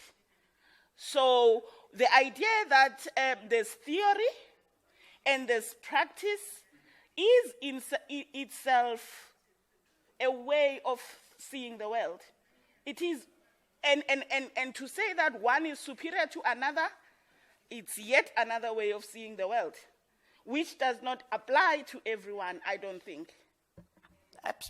One might argue that, but that same argument has to apply what you're just saying, right? If you really believe in that. Then that's not a final argument, because it's just the positionality from which you're speaking. Isn't that a large way of the decolonial point, right? It's Walter Mignolo, it's others. You speak from where you feel, and so on, right? So if that is taken very radically, and then it becomes a view of the world itself that you just tell me rightly, I think, needs to be understood against the positionality from which it is uttered, right? So it's hard then to come to something that we can actually discuss about. That's what I'm not worried. I think positionality is really important, and I don't disagree with your points, right? For me, there's a philosophical problem there, right? Because it seems to lead into some sort of relativism, and that, I think, is not where you want to end up with. You may also not want to end up with, at the other end, unqualified, unabashed universalism, right? So I think most of us are somewhere interested in the middle, in the middle where we can acknowledge that there's hegemony in how to view the world, right? Hegemony in which words are used to describe the world. All of that I agree. But I'm struggling, right, with not ending up on one of these two ends, right? Now, you could not argue then with me without making the positionality point then again, right? But it's a dead end, I think, if one argues only that way, right? So I'm thinking about how could we find then a way so we actually engage, right, and get to some point. And all of that I could now give you a 30-minute lecture about my positionality and why I've come to say this and so on, and it's important to reflect. But I think in academia we often, aren't we, then still discussing and learning something, even though I'm sure we have 30 positionalities here and some groups of positionalities and all of that, and that's important to understand. I agree. But learning, I think, and learning often we think is about knowledge, isn't it? Practical, theoretical, all sorts of kinds of knowledge, I think occurs despite us having different positionalities. And philosophically, I would even say by virtue of us having different positionalities. So positionality, I've come to think, I think it's always both at the same time. It's enabling, gives you access, and it's constraining, because now you see a certain thing in some way that it would be good for you to see in another way, right, at the same time. That's where criticality comes in, right? To be critical means maybe something like I can see something now in different ways. I understand the limits of my seeing it this way. Right? So positionality really, I think, is a powerful tool, but it's both enabling and constraining at the same time. And that's our challenge when we speak, maybe. But I see that the points that you make, and I'm not on the other end there, I think. But I wanted to also, I'm sorry, please. Je pense que je ne serai pas long. Moi, je voulais juste revenir sur l'exemple de départ par rapport à la bouteille d'eau, quand on disait j'ai bu de l'eau. Quand je dis j'ai bu de l'eau, il n'y a rien de politique derrière. Juste pour dire que rien n'est politique. Tout peut le devenir, par contre. Dès que je commence à me poser des questions, comme elle disait tout à l'heure, le diable est dans les détails. La politique, ou plutôt le domaine même du politique, on va dire, est dans les détails. Dès que je commence à interroger avec quoi j'ai bu du plastique, est-ce que c'est recyclable? On commence à politiser la chose. On rentre dans un processus. Et on interroge l'espace de prise de décision. À partir de ce moment, en fait, on parle de politisation et à la fin, effectivement, le fait de boire de l'eau devient politique. Tout simplement. C'est très simple, je bois de l'eau, on ne m'interroge pas sur avec quoi j'ai bu et si c'est recyclable ou non, c'était simple, ce n'est pas politique. Mais dès que je rentre dans comment et qu'est-ce qui fait que je m'interroge, donc on est dans l'interrogation, on continue dans l'interrogation. C'est par exemple quand il parlait tout à l'heure, Joël, de la question du Covid. Si je dis j'ai eu le Covid-19, c'est moi, je l'ai eu. Il n'y a rien de politique derrière. Mais dès que je commence à interroger qui l'a eu et comment ça a été traité, là, ça devient politique. Il y a une prise de décision, une prise en charge, on va dire. Une prise en charge de qui? De l'État. Et dès que l'État rentre en jeu, il y a le pouvoir politique qui rentre en jeu. Ce n'est plus un rapport de pouvoir entre toi et moi, peut-être, mais c'est l'État qui prend les choses en main. Et donc, c'est vraiment un processus de politisation dans lequel on se trouve. Et vraiment, je voulais attirer l'attention par rapport à cela pour dire qu'on peut dire que rien n'est politique, par contre, tout peut devenir politique. Et le professeur avait raison tout à l'heure de dire par rapport à l'éthique, par rapport au droit, par rapport à qu'est-ce qui est juridique, qu'est-ce qui ne l'est pas.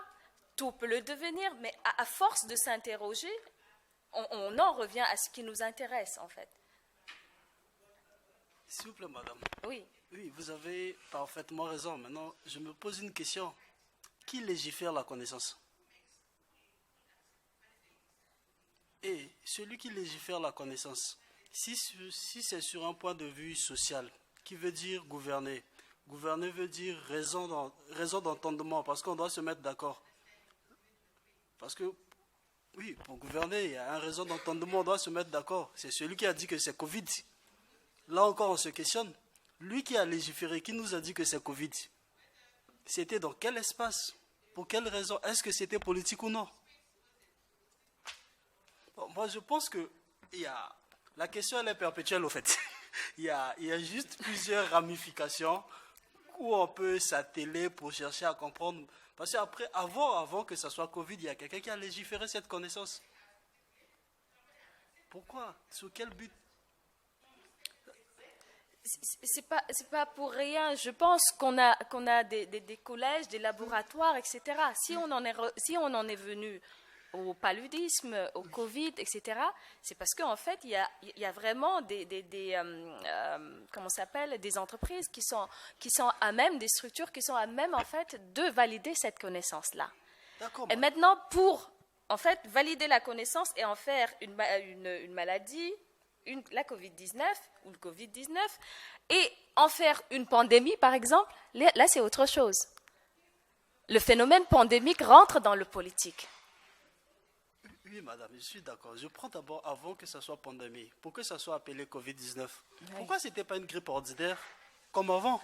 Pourquoi on nous a extrapolé, mis dans la tête que c'était aussi grave, aussi l'autre là? Pourquoi ce n'était pas une grippe ordinaire où pendant des saisons d'harmattan on subissait? Pourquoi on l'appelait Covid? Est-ce que ce n'était pas politique? Je prends l'exemple de l'eau. Ma grand-mère qui est au village, quand elle prend l'eau de la rivière, de la source, on dit d'accord, l'eau est potable, c'est bon. Mais moi qui suis né en ville, qui est allé à l'école, on me dit c'est pas potable. On me dit c'est l'eau là qui est bonne. Pourquoi? Je bois de l'eau, oui, mais pourquoi on me dit que c'est cette eau? Pourquoi je ne peux plus boire l'eau de ma rivière calmement? Parce qu'on a inclus en moi que même l'eau de la rivière n'est plus l'eau. Donc ça, sur le côté social, parce que c'est gouverner, raison d'entendement, ça pose problème, ça nous pose toujours des questions de manière perpétuelle. Après, même la science, celui qui nous a dit que la Terre était ronde, d'accord, mais lui, il a voulu légiférer et nous dire, est-ce que c'était vrai? C'est lui qui nous a dit, même la science au début, moi je me pose la question, qui légifère la connaissance, qui rend la connaissance universelle? Est-ce que c'est pas pour prendre position, vouloir se faire connaître? Je pense que... Merci. C'est bon, allez-y. Merci Rech. En fait, je voudrais un peu revenir là-dessus. Pour tenter de répondre à ta question, je pourrais dire que c'est par rapport à un référentiel. Tu vois, je suis catholique, mais je vais vous dire quelque chose qui peut-être va vous choquer. Lorsqu'on dit comme cela que l'ange du Seigneur a apparu à la Vierge Marie, on le croit. Mais sur moi, je vous dis que ma grand-mère m'est apparue en rêve hier nuit. On doutera de moi. Simplement parce qu'on a un référentiel ici, on a un canon qui est là, comme le professeur a eu à le dire le premier jour. Et c'est autour de ce canon-là que notre argumentaire, nos réflexions et tout sont basés. Donc moi, pour juste répondre à ta question, c'est le canon, c'est le référentiel de départ. Bon, je suis d'accord. Là, il faut que je sois catholique pour accepter l'ange. Si je suis animiste, je ne connais pas l'ange. D'où le référentiel dont je ne fais pas. It's very good that you have so much energy after 1 week to still do that. Really admire that. I'm more tired after 1 day than you after 1 week. Please. Yes, I think I will honestly agree with Resi, because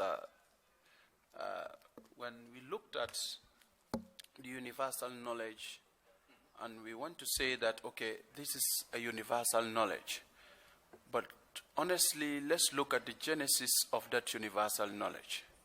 How was it formulated? And after the formulation, who presented it? After the presentation, who validated this thing? So the personality there will always come in. You see, you made mention of the issue of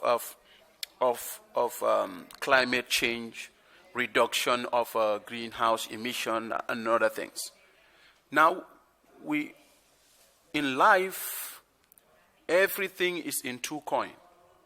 It's either you agree to the concept or you looked at it in the other angle.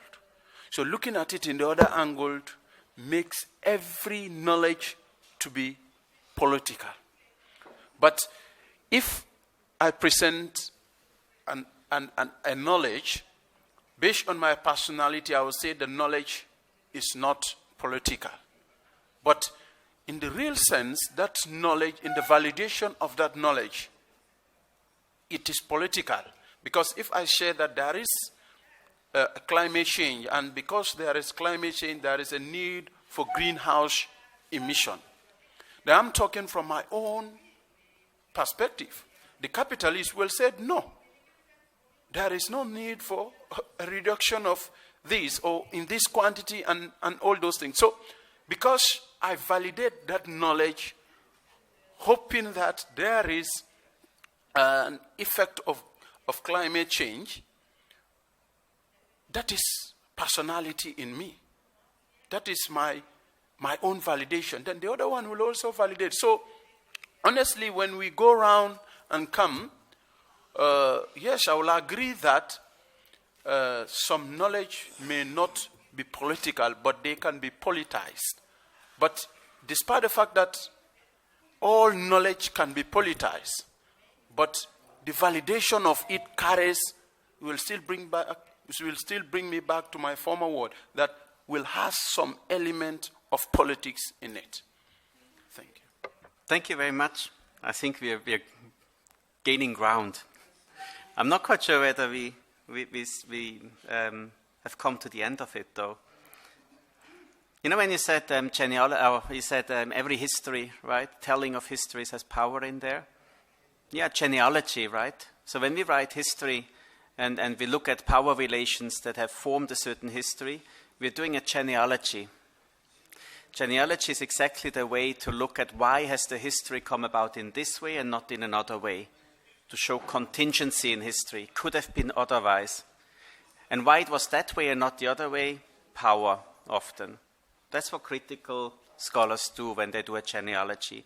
So every history can be turned into a genealogy, like something like the history of triangles, right? A triangle seems to be a definitional thing. We all know how to define a triangle. It's axiomatic. It is only what it is when it is done the way that mathematics tells us to do. Axiomatic knowledge. Now, if you say all is political, at that point you already would say that axiomatic way of defining knowledge is political. That's where I think, I'm not so sure whether we need to go that way. Now, if I tell a history of triangles, right, very quickly it's becoming political, understand, right? But now we're adding this context to it again. Now we might be interested in that, right? I'm just not clear whether, when we talk the example of climate change, a very complicated issue, whether I'm willing to follow you in saying, I just validate it myself, right? There's some issues where I would feel I'm not in a position to validate. If it's about knowledge, is there a rhino in this room right now or not? I'm sure we could try to validate it by ourselves. Sense perception, right? I don't see a rhino. Now, I cannot know a positive, right? Because it might be hiding under the table, right? I'll have to check everywhere and so on. Right? It's a famous example in philosophy. But still, I would be able, I think, to validate it myself. So how do we validate knowledge in the true justified belief, the justification part, right? Now, some sort of justification is by common knowledge. How do I know that Dakar is the capital city of Senegal? How would you know such a thing, other than by having learned it from an atlas or by some authority? Highly questionable, politics quickly in there, right? But if I'm not going down the way of learning, justification, knowledge by testimony, but I say sense perception, also problematic. I might see in the desert an oasis and it might not be there. Sense perception then might not be a good way of validating.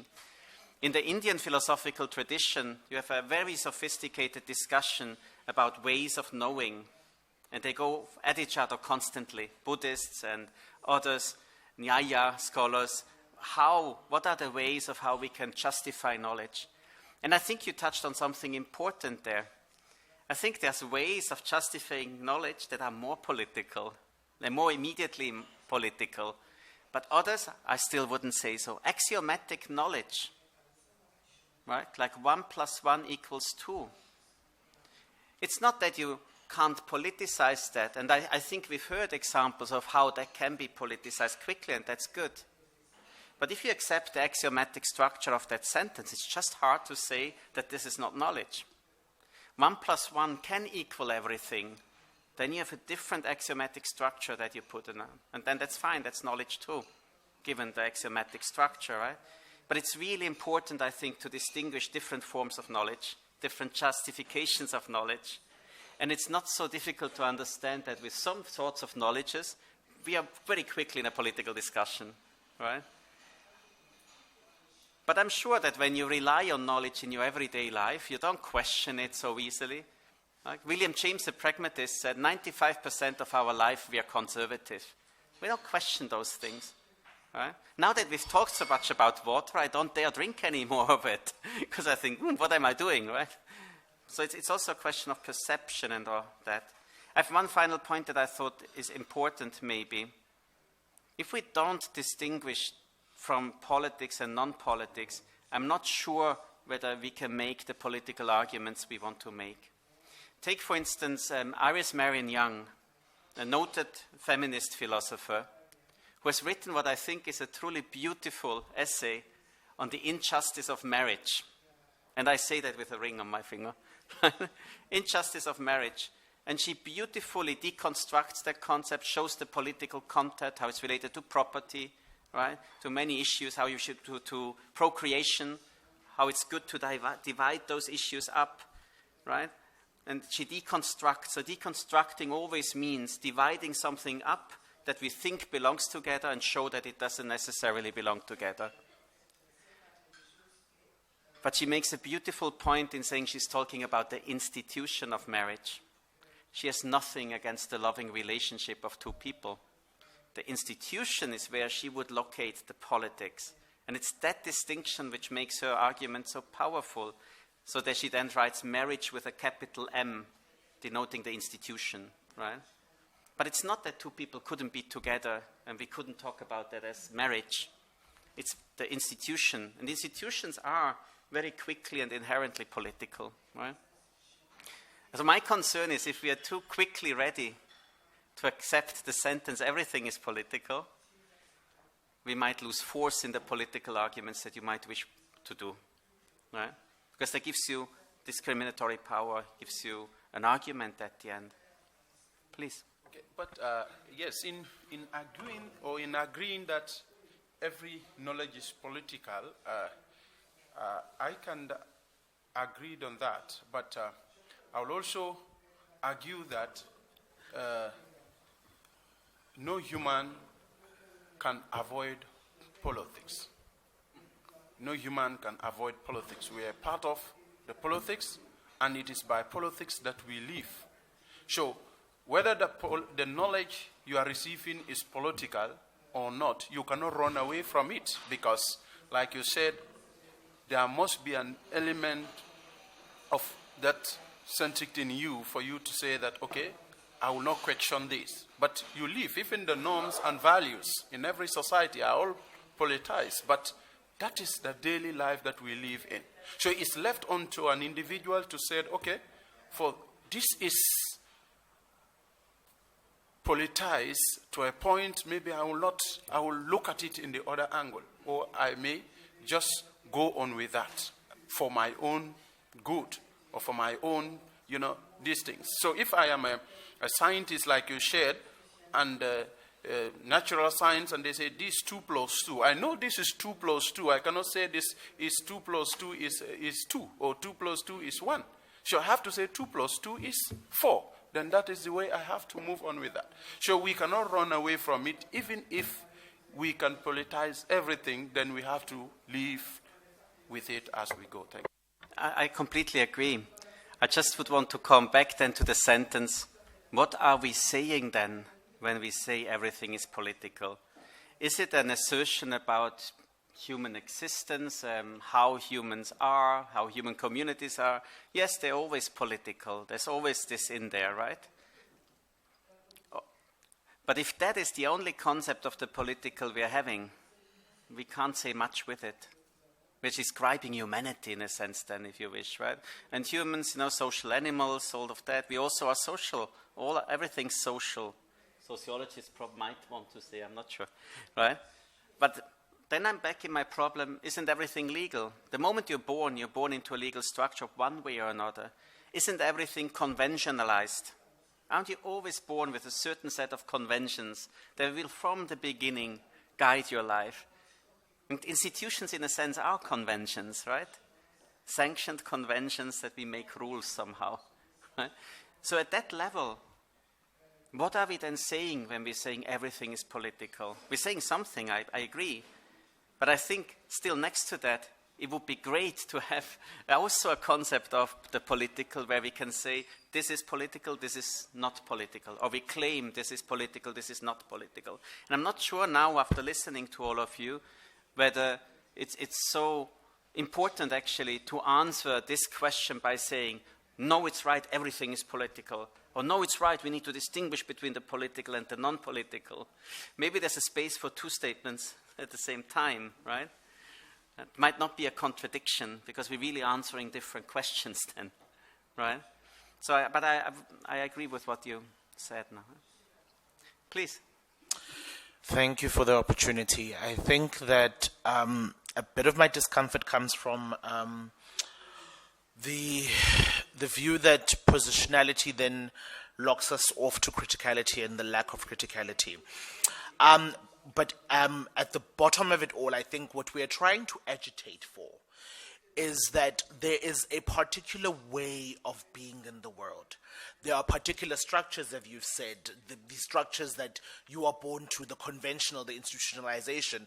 And what we're agitating for is a deeper understanding of those particular structures and what informs those structures and who they serve, in a way in which to be able to then argue or posit about knowledge and the politicization of knowledge, or it being political. I think the agitation here is this definition of knowledge. Where is this knowledge? Who has contrived that this is knowledge? How has this knowledge then been institutionalized? And who then does it serve? Because I believe that positionality then assists us in understanding or being able to dismantle, or not necessarily dismantle, because that might not be the word, but to be able to start critically engaging with the structures that exist, and in our understanding of what knowledge is and how knowledge has been constructed, we then are able to speak to, whether it is political or not. So I do feel that I am a bit, there's a bit of discomfort around, positionality being put against criticality, because I think they are not mutually exhaustive and they can live together. But I do believe that what we are agitating for is a more holistic understanding of these constructs of knowledge and how we then come into existing in the world in a way that we are better able to understand the formation of that knowledge. Thanks. Yeah, thank you very much. I'm not sure whether there's a misunderstanding about positionality and criticality. I didn't try to put them as opposed to each other. But what I try to say is enabling and constraining at the same time. Right? So I would think positionality enables criticism, but it's also constraining it. It's both at the same time. So I'm not putting them opposite each other so neatly, I would say. Right? I agree with that. I'm not quite sure whether what we are agitating for, what that means, right? Because who's the we here then, right? And this agitation, what does that mean? But I know where the language comes from, right? But I'm not sure whether we can agree that that is the common goal, that we should agitate for things. But it's just maybe a different language that I would use there. I just have a point about, I think you're right about particular ways of being, right? While the devil is in the detail, right? I'm not quite sure, are these ways of being in the world individual? Are they constrained to groups? Identity groups? Is it possible to have multiple identities, and that would constrain you then to a particular way of being in the world? Not because you're a member of this group, but you're a member of this group, that group, this group, that group, and the overlap gives you that particular way of being in the world. And isn't it so that we have some certain things in life where there might be shared ways of being in the world? When I took the plane to come here, I can go to any airport, right? Some things are very similar.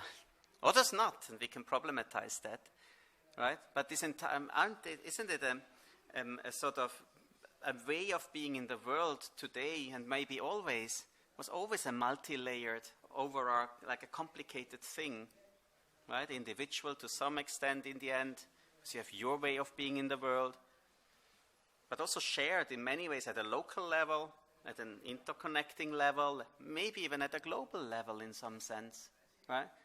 So what I fear a bit, to call the elephant in the room, right? Whether in decolonial theory, particular groups are not heavily emphasized to a degree that makes a particular way of being in the world just a feature of you being part of that group or that group. I'm part of many groups, right? Whether I want or not. Right?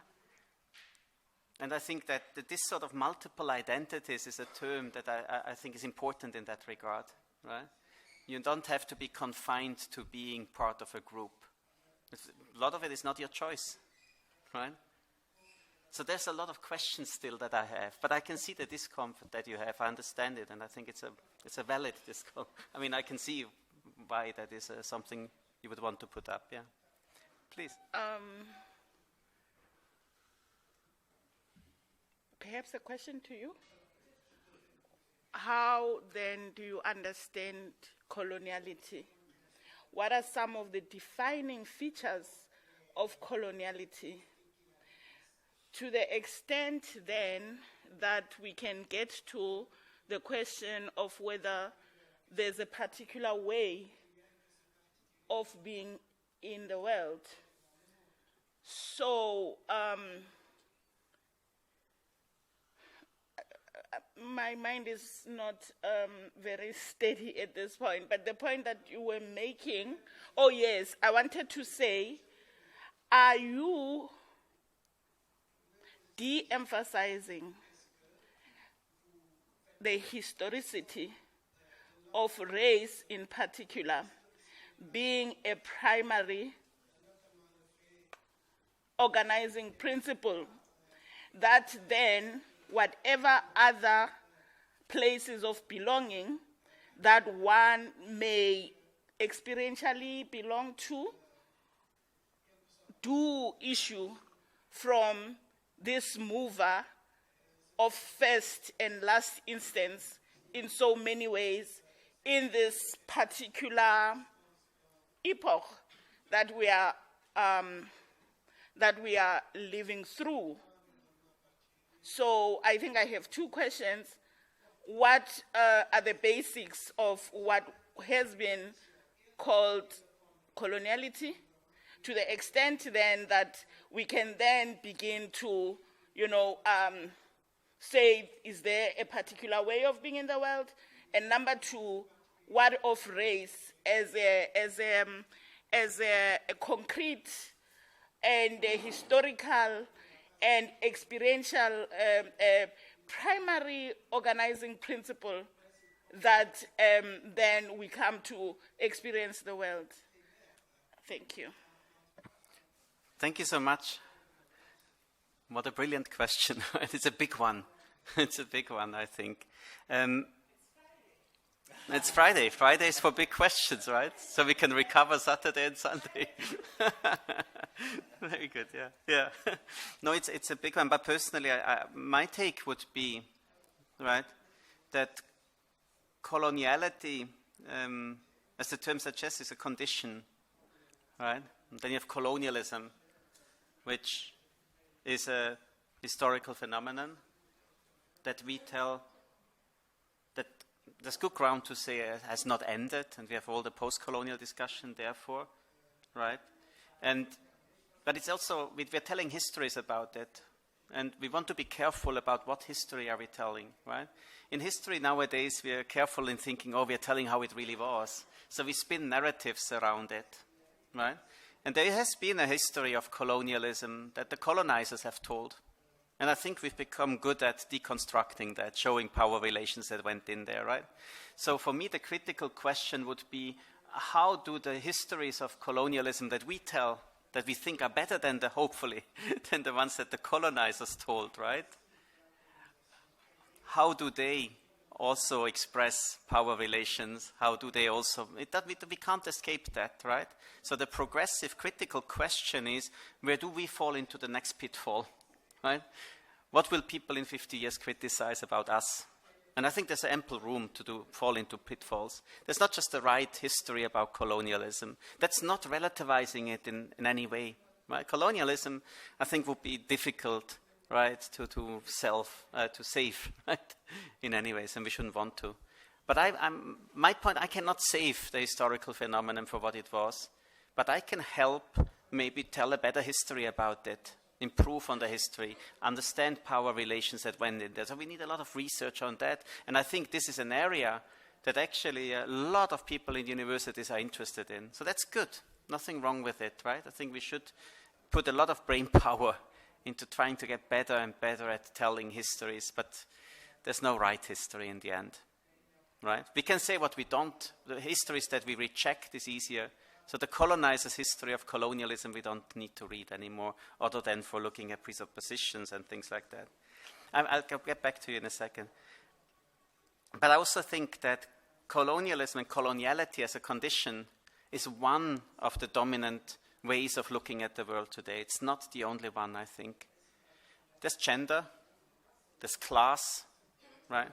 Sometimes we had interesting fights between post-colonials and Marxists, for instance. Vivek Chibber, in a very provocative book, goes at the post-colonials and says, "Oh, you Deepesh Chakrabarti, right? You tell us about the tea house in India, right? And how you hold the cup actually shows a protest, right? And it becomes very sophisticated, and then that's subversion, protest, and so on." And he says, basically, you just don't see that this is a very oppressive scheme of things, simply, right? It's about class at that point. It's a Marxist way that will explain much more. And because you focus so on colonial ways of going against it, you don't see the power relation anymore. So class, I think, is just another one out there. And gender. Now we all have these discussions about intersectionality, where you try to look at those things at the same time. And I think that's valuable, right? That's a good discussion to have. What I think is a problem if you just put that all in a package, and colonialism becomes the same, or coloniality becomes the same sort of condition as class and gender. I think then one goes very big and one loses out maybe in the detail, I'm afraid, right? So that's how I look at coloniality as an important thing to do for universities, for societies, right? We're still busy looking at our histories. How did Switzerland engage in colonialism? There's many ways, even as a non-colonial power, how we were involved in colonialism. And Switzerland, for what I know, has in the last 20 years discussed that topic up and down. And we know so much more now about how it was involved in colonialism. There's so much more to do, right, in this sense, and we want to understand better. But it's just one thing, I find, right? So I'm personally very much involved in looking at Marxism and class and this sort of things, right? But it's another way to look at it. They don't go together so easily as sometimes decolonial scholars make them go together. I'm skeptical of that, right? I think it's actually better if one person looks at this, one person loses this perspective or this lens, right? And then we can position ourselves. But it's, in my view, not one big phenomenon where we just know how to look at things. I think that's too quick. But you might want to disagree, I see. I think the question I was asking was not about history or anything like that. I was saying the founding blocks of what then gave us the world like we know it today. I don't have a way of asking, but I'm driving towards this idea of whether there are people who think of the world as interconnected, such that phenomena cannot be fragmented. There are people who think of phenomena as necessarily fragmented. There are people who think of things as linear and therefore necessarily introduce power over. There are people who think of things as complementary and therefore would rather think of secularity as mutually enabling. There are people who are saying there's power in diversity, and then there are people, like Ndlovukateni is saying, who subscribe by the paradigm of one. There shall be one this, there shall be one state, there shall be one people, there shall be one gender, there shall be one, and therefore is necessarily working against the pluri way of being. So for me, the tension is there to say that the world that we live in now would like for us to think that theory is necessarily divorced from practice, and somehow theory, however it's conceptualized, is better than practical knowledge. A world that says that water that is drawn from the rivers is necessarily of inferior quality than water that perhaps is packaged, and things like that, that I think really are the nub, of the contention that has really defined this epoch that we are living in.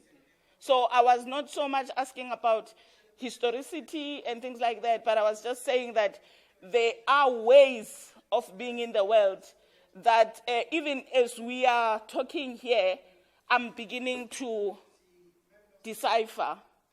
So. Yeah, thank you so much. I'm sorry if I misunderstood, but I think I cannot answer that question without historicity, I'm afraid. I think it just matters, right? It matters. And, you know, if we say, as you rightly said, there's people who see it like that, people who see it like that, then I would say that was always the case, right? There never was uniform worldviews held. When we look historically, there was always contestation. There were always people who saw it differently, heretics and I don't know what, right? So that is important, I think, that historical insight, the pluralism is actually the condition. And then it's narratives that you put above pluralism that make it a worldview. They make it the Enlightenment view. The Enlightenment, if anything, was a period when all people quarreled with each other about what is the right way to do things. Nowadays, in hindsight, and that's where I leave historicity, when we talk today, we tend to divide up history into periods and we have easy ways of generalizing about them. And sometimes I just find it healing to look at the diversity in this phenomenon and see, you know, during the Enlightenment, there was a lot of talk about race, a lot of talk in France about this and that aspect that nowadays we think is the opposite of what the Enlightenment was about. So in that sense, history is important, right? And when we say today there's this plurality, some people see it like this or that, and that's good, I think. It's not pluralism of viewing things differently that one wants to somehow bulldoze, right? Now that's the one thing. The other thing is, and we might want to continue that discussion, right? Then, but is, now does pluralism mean everything is equally valid? Right? The insight into there are forms of knowledge here and there, many forms. Now, when I have a problem and I break my finger, I don't go to my lawyer. I will actually to sue the person who broke it, but no. But I mean, the expertise in the world. That doesn't mean that you couldn't go to different kinds of medicine practitioners. If it helps, I would be the last person to say, don't go and see that doctor or this doctor who does it differently, right? But we generally acknowledge expertise. So if you want to have a carpenter table, don't come to me, right? I can't do it, right? So we generally divide up things like that, and there's something to that. So in other words, I don't think that the understanding that there's plurality out there, and plurality is good, that there's internal challenges to a system like science. There's a lot of internal challenge to science by scientists fighting with each other. And that there's external challenge to that. That's all good. But it doesn't follow from that every knowledge is equally valid, right? There must be some sort of knowledge that's simply wrong, right? We can measure that in different ways. You can say because it doesn't work, right? Pragmatist way of going about it. There's all sorts of ways. But I think if we say everything's equally valid, everything's just as good as anything else, I think that's a dead end, yeah. But I know there's this, one can debate that, right? But I would defend that view, I think. Thank you. Thank you. We have some people who have come back. Please, just wanted to welcome them again. Please. All right.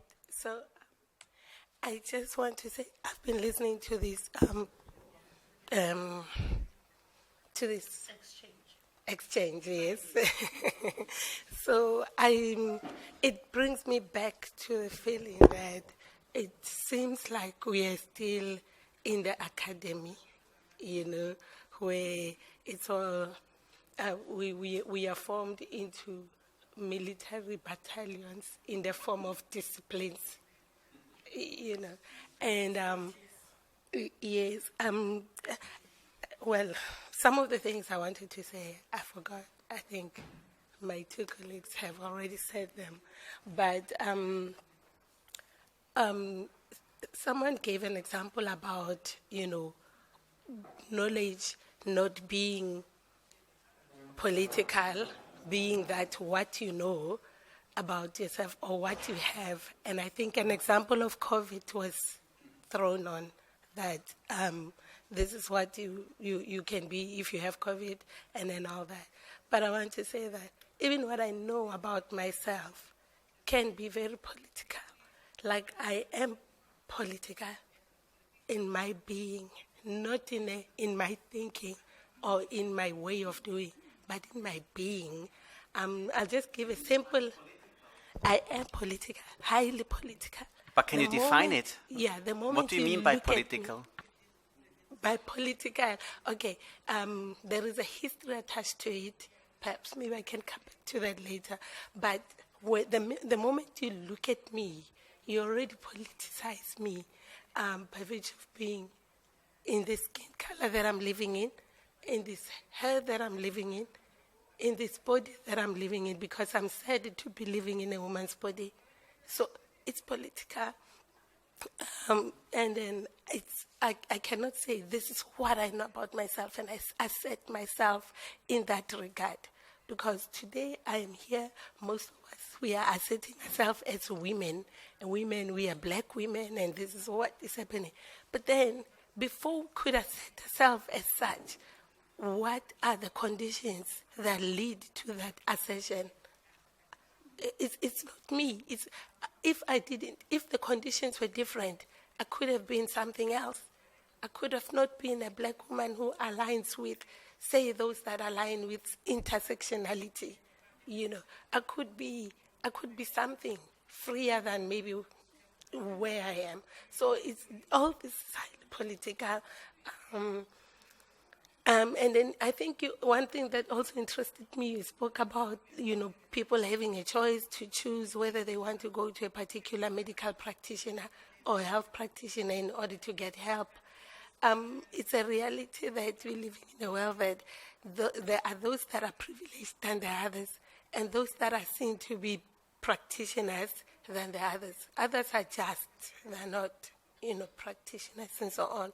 So I think maybe we still need, I feel that at the end of this this gathering, we still need to go and reflect on it again and ask really, have we managed to break the box? Not only getting out of it, but just breaking that box altogether so that we can be, because it cannot be that, sorry. But anyway. No, thank you so much. I think that these are some excellent points.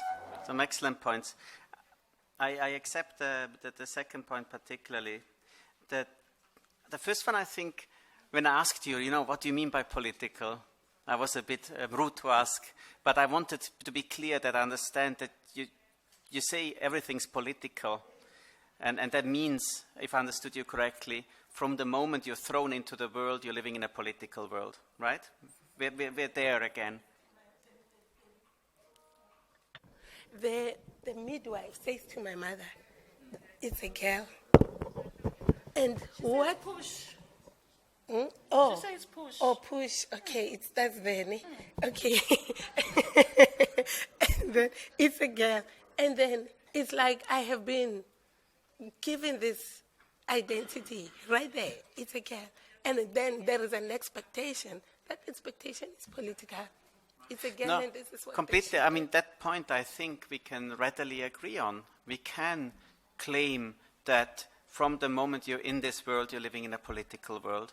So that means power structures in there. We need to understand. If you want to change them, right, you need to understand them even better, right? All agreed on. I think what I tried to think about this morning was just, is that the end of the story? Right? And my challenge was to say, but from the moment you're born, you're in a legal world. You're in so many worlds. Right? So that's the conditions for being thrown into a world that is not your making. Right? You never chose to be born at this place or that place, to be born in a world that is largely structured around nation states.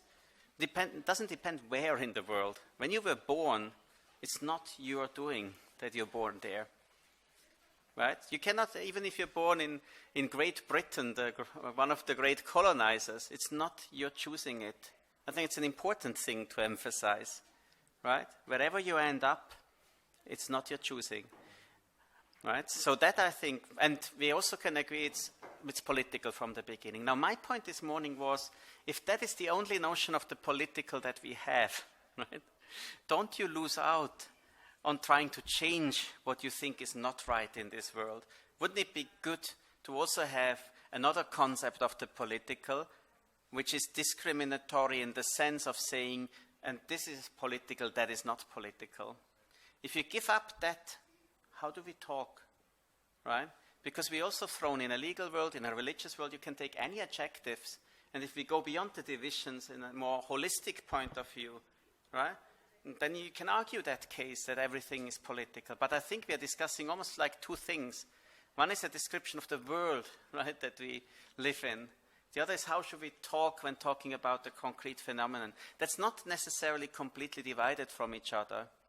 But I think we lose out in what we can achieve when we agitate or when we do this or that, or try to change things, right? If we just rely on this, everything is political. As powerful, as important as it is, I would also want to have a second sort of vocabulary where I can say, oh, I don't want to understand this as political, but that. There's a lot of power behind discrimination, distinctions, as we talked in the morning, right? And if we think about those whom you think hegemonize the system, those whom we think are problematic, are just looking for their interests or whatever it is, you can be sure they use distinctions. I mean, colonialism and distinction making would be a great topic, right? How the colonizers have used distinctions. Anybody who exerts power by making distinctions, by building categories to put people in, to put things in, all of that. It's a feature of power, right? That you have the power. Who said that? Somebody said the power to divide the world, right? Of course, that's very important. But it's not just important, I think, and that maybe is my final point for the moment, right? To just look at those who you think are problematic, those who you want to argue against, to move against, how they use distinctions. I think it's as important to understand how you yourself are using distinctions at that moment. So if we divide up the world into north and south, yeah, there's some things you can do with that, but you can be sure you run into problems by that very division itself again. Right? Because now you're dividing up the world in a different way, and that's just not the right way of dividing up the world. There's no such thing, I think, right? There's always, and so my point is, can't we be as critical of the others, be as critical with ourselves when we use that, and see the next power relation that others will come and criticize? You can be sure, right? People are clever, they will come and tear your argument apart, and they will say, oh, you shouldn't have distinguished that, that distinction is very bad, right? And once one has understood that, I think one can be a bit more tolerant with distinctions and then ask, so what is that distinction good for? And what is it bad for? Right? But it's not the distinction that's the problem. It's how distinctions are used. And I try to make us think about whether knowledge is not the same thing. It's not the knowledge as such that is the bad thing. It's how it's used, how it's done, what is done to it to people, right?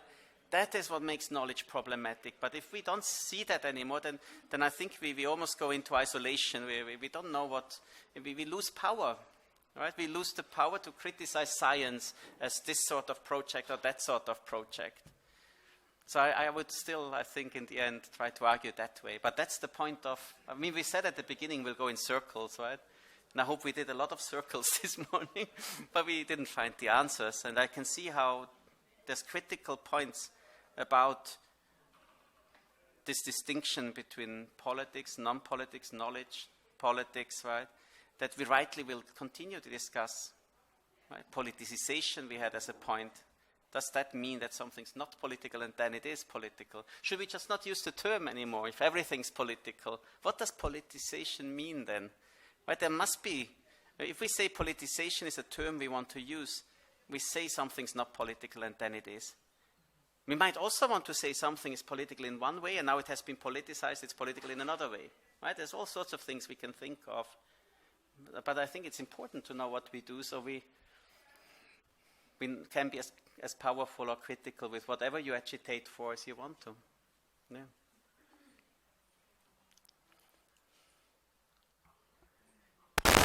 Let's see. We have 20 minutes. My slides have not been up yet, but don't you worry. It would have been an example to discuss those things.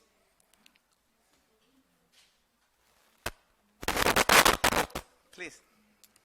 Merci. Oh, are you raising? En fait, ma préoccupation va plutôt dans le sens de se demander est-ce que ce n'est pas la politique qui a plutôt corrompu la connaissance? Parce qu'en fait, nous savons absolument que la connaissance elle-même, vous l'avez dit, ne peut pas être en soi source de mal. Mais est-ce que ce n'est pas l'introduction de la politique dans la connaissance qui a fait de celle-ci une source de mal, une source de conflit? Parce qu'en fait, c'est ce qu'en fait Bernard Stiegel appelle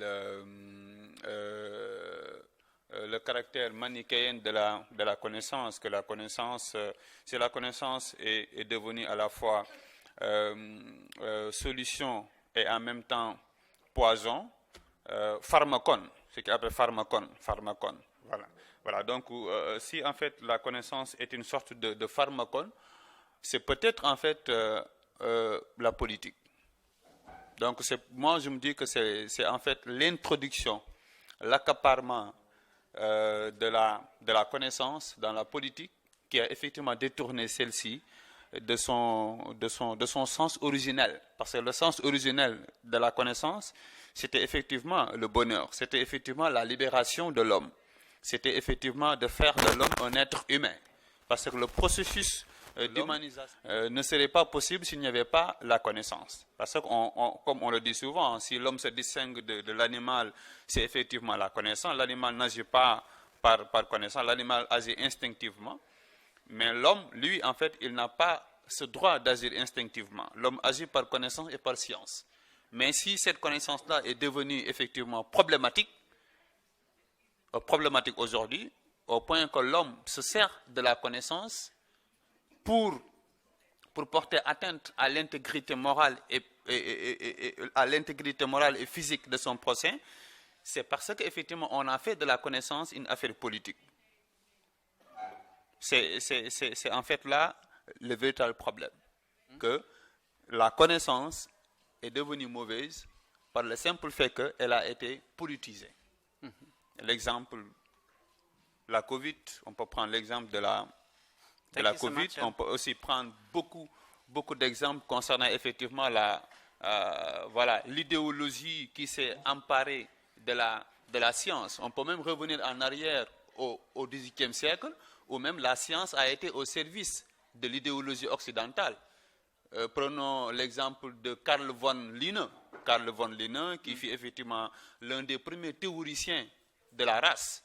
Okay? Et c'est là effectivement où de la campagne parle effectivement de la science comme effectivement idéologie. Où effectivement on en a fait effectivement une affaire politique, et quand on a fait une affaire politique, on a fait plutôt effectivement un instrument de domination.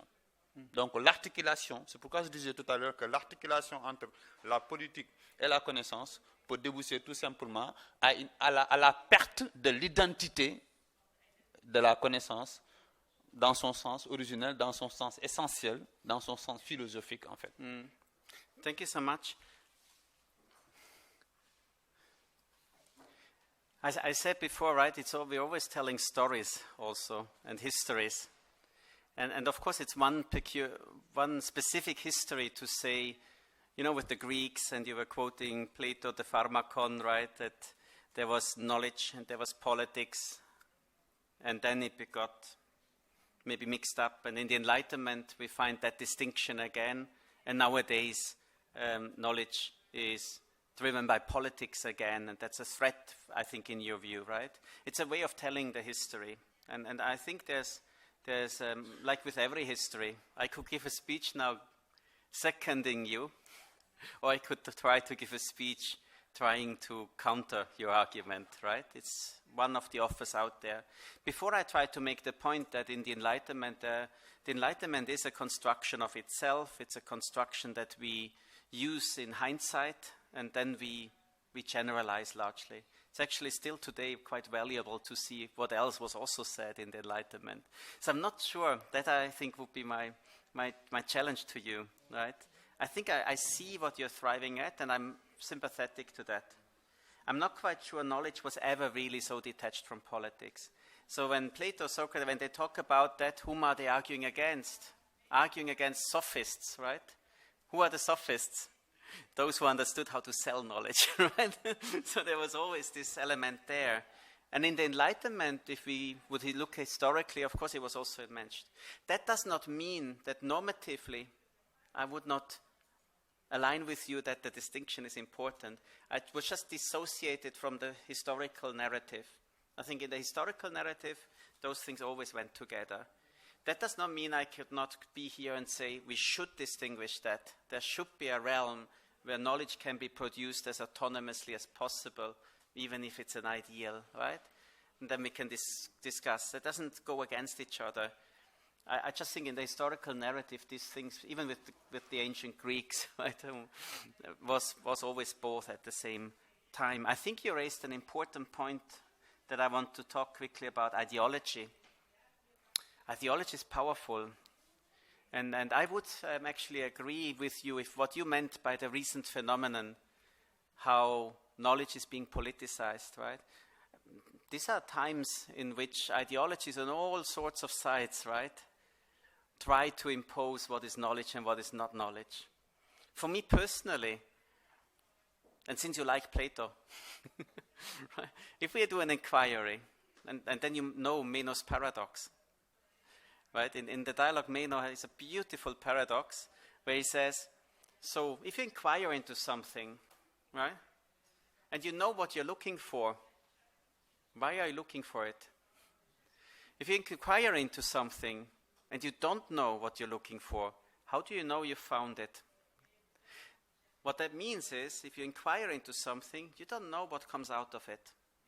And I think there's something I hope we should be able to agree on, maybe, that when we inquire into something, we want to find out something.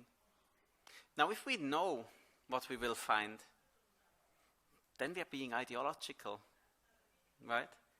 Then we are not really looking. We're just confirming what we already believe. And that's an intricate line. And on all sides of the discourse today, but also on the decolonial side, I would say, ideology often takes priority. It would have been a quote on my slide by Boaventura de Sousa Santos where he says, recognition precedes cognition. Right? And that, I think, encapsulates what it means if you have an ideological agenda. You know what comes out. You can't be surprised by what you're trying to find out. I don't think that's a good state of affairs. Right? I think we should always be open to say, damn, I thought it's this way. Now I found out my argument about race or this doesn't hold, right? I must think harder about it. But if we as and whether that one calls that academia or not, I know there's a big discussion, of course, about academia and its place. And we want to be critical of that, right? I still think it's good to have some places where thinking is specifically looked at and enabled, maybe, spaces of where we can disagree without killing each other, right? It's good to have such a place. How we call it, I don't care that much, right, about it. Right? But this, if ideology is how we go into discussions with each other, then that's not ideal, I think, right? So I should have come this morning with my slides prepared, and after discussing with you, thought, that one there wasn't really good. Right? I should have phrased it differently. Maybe I'm completely wrong about it. If I don't have that, right, then I'm not sure what we're doing here. And vice versa, of course. So if we just go to meetings to reconfirm beliefs we already have, we'd rather drink beer. More satisfying, or coffee or whatever it is, right? More satisfying, maybe. And I wonder if you would agree that when we talk about science, there's one element of it. The element of being, of accepting that one can be wrong about something. Right? If that is not in science, then I think the whole thing is for nothing. That doesn't mean that science is not political and all the other elements also, but I think it is a foundational element of what one tries to do. It doesn't have to call it science, we can call it inquiry. Whatever we want, a riddle, a question we have, right? It doesn't have to be science with a capital S, if I can make the analogy to marriage, right? I think we want to do science without supporting the institution of science that is problematic in many ways, right? But we also can do it with seeing some of the institutions actually going well. One could also make that argument. So maybe we don't have to throw out the baby with the bathwater, right, when criticizing it. So it's complicated in that sense. Now, did you have a hand up there before? I don't want to even... It's not a question. No, you're also free to do a comment. Yes. Please, I need some summarize because we were not here. Please. Little. Now that's the biggest challenge I've received today. I was counting on it being recorded, and afterwards I can look at it, then I know what I said and what others said. Now you make me remember it. No, I think what we had, the discussion actually just continued from what we did in the morning. So I didn't present anything more. We just went through the remaining questions and comments. And I think we just had a discussion still about the view, is everything political? What's the benefit of holding that view, of rejecting that view? What would it mean to distinguish between something we consider political and something not? And for me personally, one of the insights that I took away from this morning is maybe it's not two competing things. Maybe we just haven't clarified enough for in what sort of conditions, for what purpose do we want to hold the view everything's political? What can that do, that view? Right? How can you use that view to maybe argue against something, criticize something? And that does not have to be naturally or necessarily in contradiction with, no, I want to say this is political, this is not political. You know, to use another language, it's not clear whether the two sentences, everything's political, or the two views, everything is political, and the view, maybe I want to distinguish between something and say, that's political, that's not political, whether you're in the same language game when you do that, whether you're playing the same game, right? You're in the same sort of endeavor. I would think that to distinguish between this is political and this is not political, it's a natural thing you do when you inquire into something, right? The view that everything is political, I think, can be used quite effectively if you argue for a group that thinks, no, this is economics and only economics, right? We're not doing politics. And then I think it's a powerful view to throw at them and say, but look, right? You're just doing this and that. Isn't that political? Right? So it's a good challenging view, I think. It can be used to challenge groups of people holding a view that no, we're just doing academia, or we're just doing art, or we're just doing this or that, right? But then what you do is actually you cash in on that power of dividing, introducing distinctions that we were talking in the morning about. The moment you introduce a distinction, you can challenge it. For good reason, but the point of introducing a distinction is often another one, right? So what are distinctions good for, right? So I think for me, I would love to think more about this. Then we had the point of positionality that we came back to. And it is a big chunk in there, right? And I know it's important in decolonial theory. And I see what for. I just wanted to maybe caution against making it a dogma and a positive dogma only.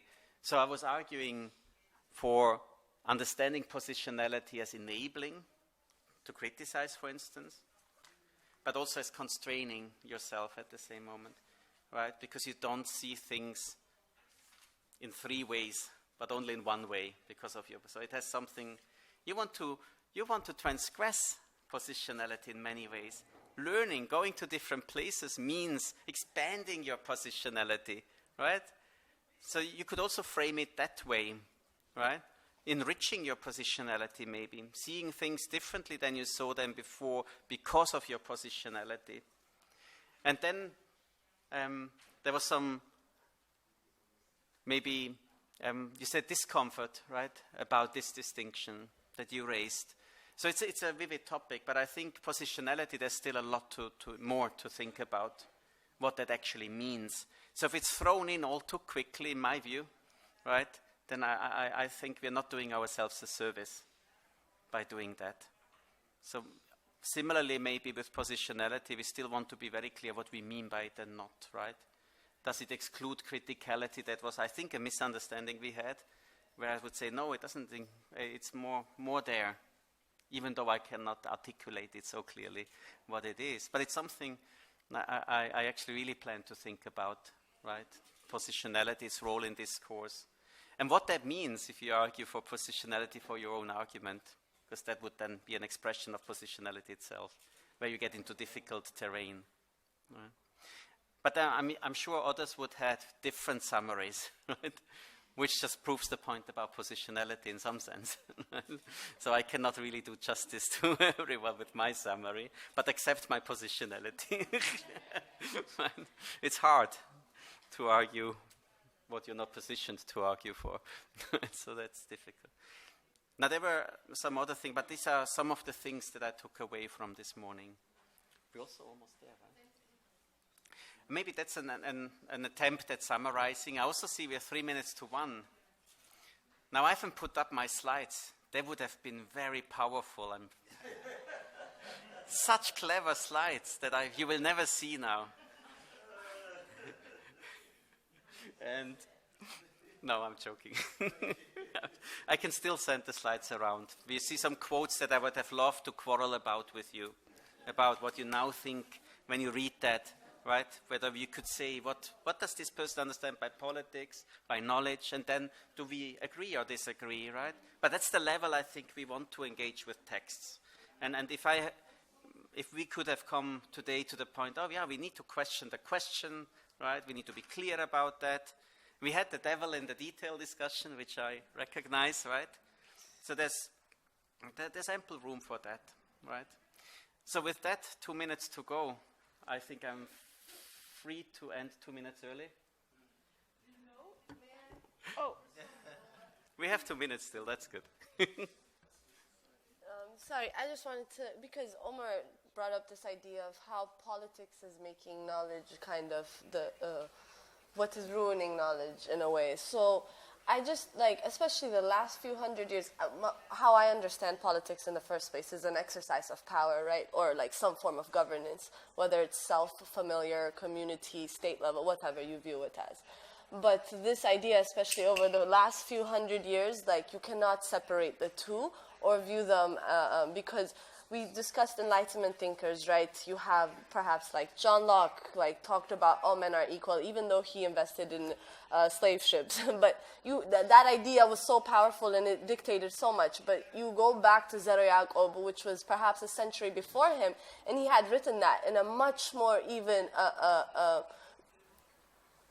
the less contradictory way, to say the least. And then you have Anton Amo, who's a Guinean philosopher, and he discussed the philosophies of Kant a long time before Kant. But the question is, knowledge is political because who here knows the philosophies of Zara Yacob, even as Africans, or who here knows the philosophies of Amo as well as we do John Locke's philosophies? So the idea that it is all of a sudden that politics is really I don't think is inextricable.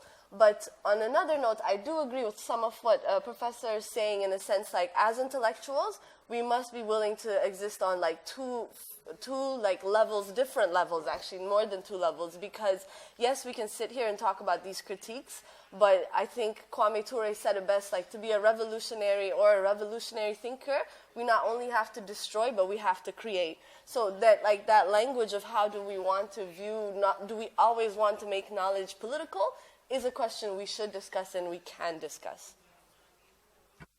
Thank you so much. You said it much better than I. And you kept the time. It's 1:00.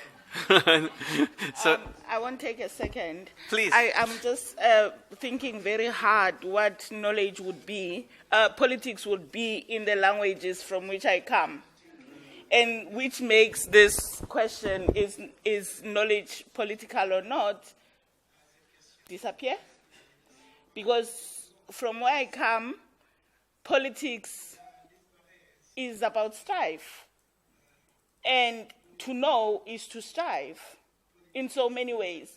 And to assert a particular knowledge is to strive to be human. So politics, for me, are never benign. Thank you. Thank you so much. You also said it better, but I have a story to finish with. You know, there's a story about a rabbi, right, in Israel, and in a village. And the rabbi is the person you turn to when you have a quarrel.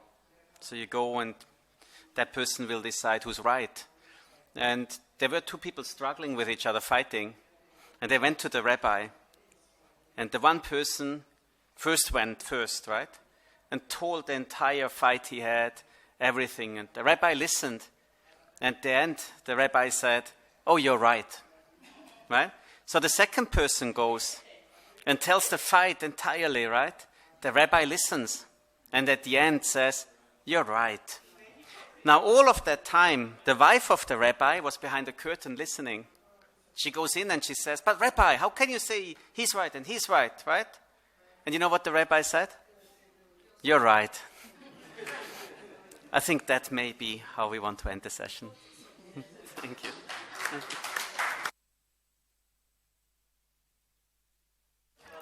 Thank you. Thank you very much.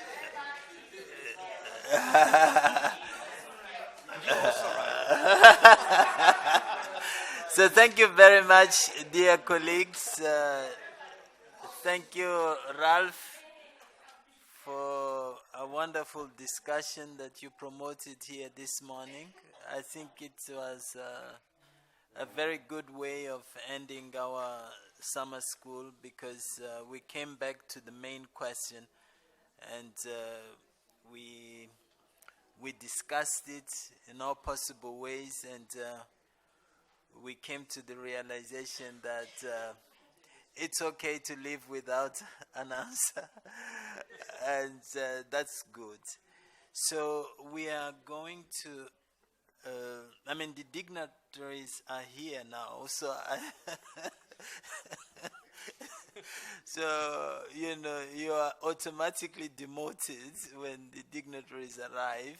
So I will have to ask them to say a few words before, as planned, we go and have lunch and then come back for the closing session.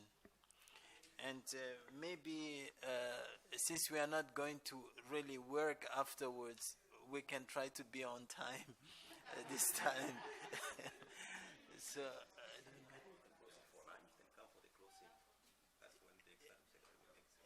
yes, so we want to go for lunch and then come back. But I thought you might want to say something now. No. Okay. Okay, so we have permission to go and have lunch now. And it's 1 o'clock, so I would suggest that we come back at 2.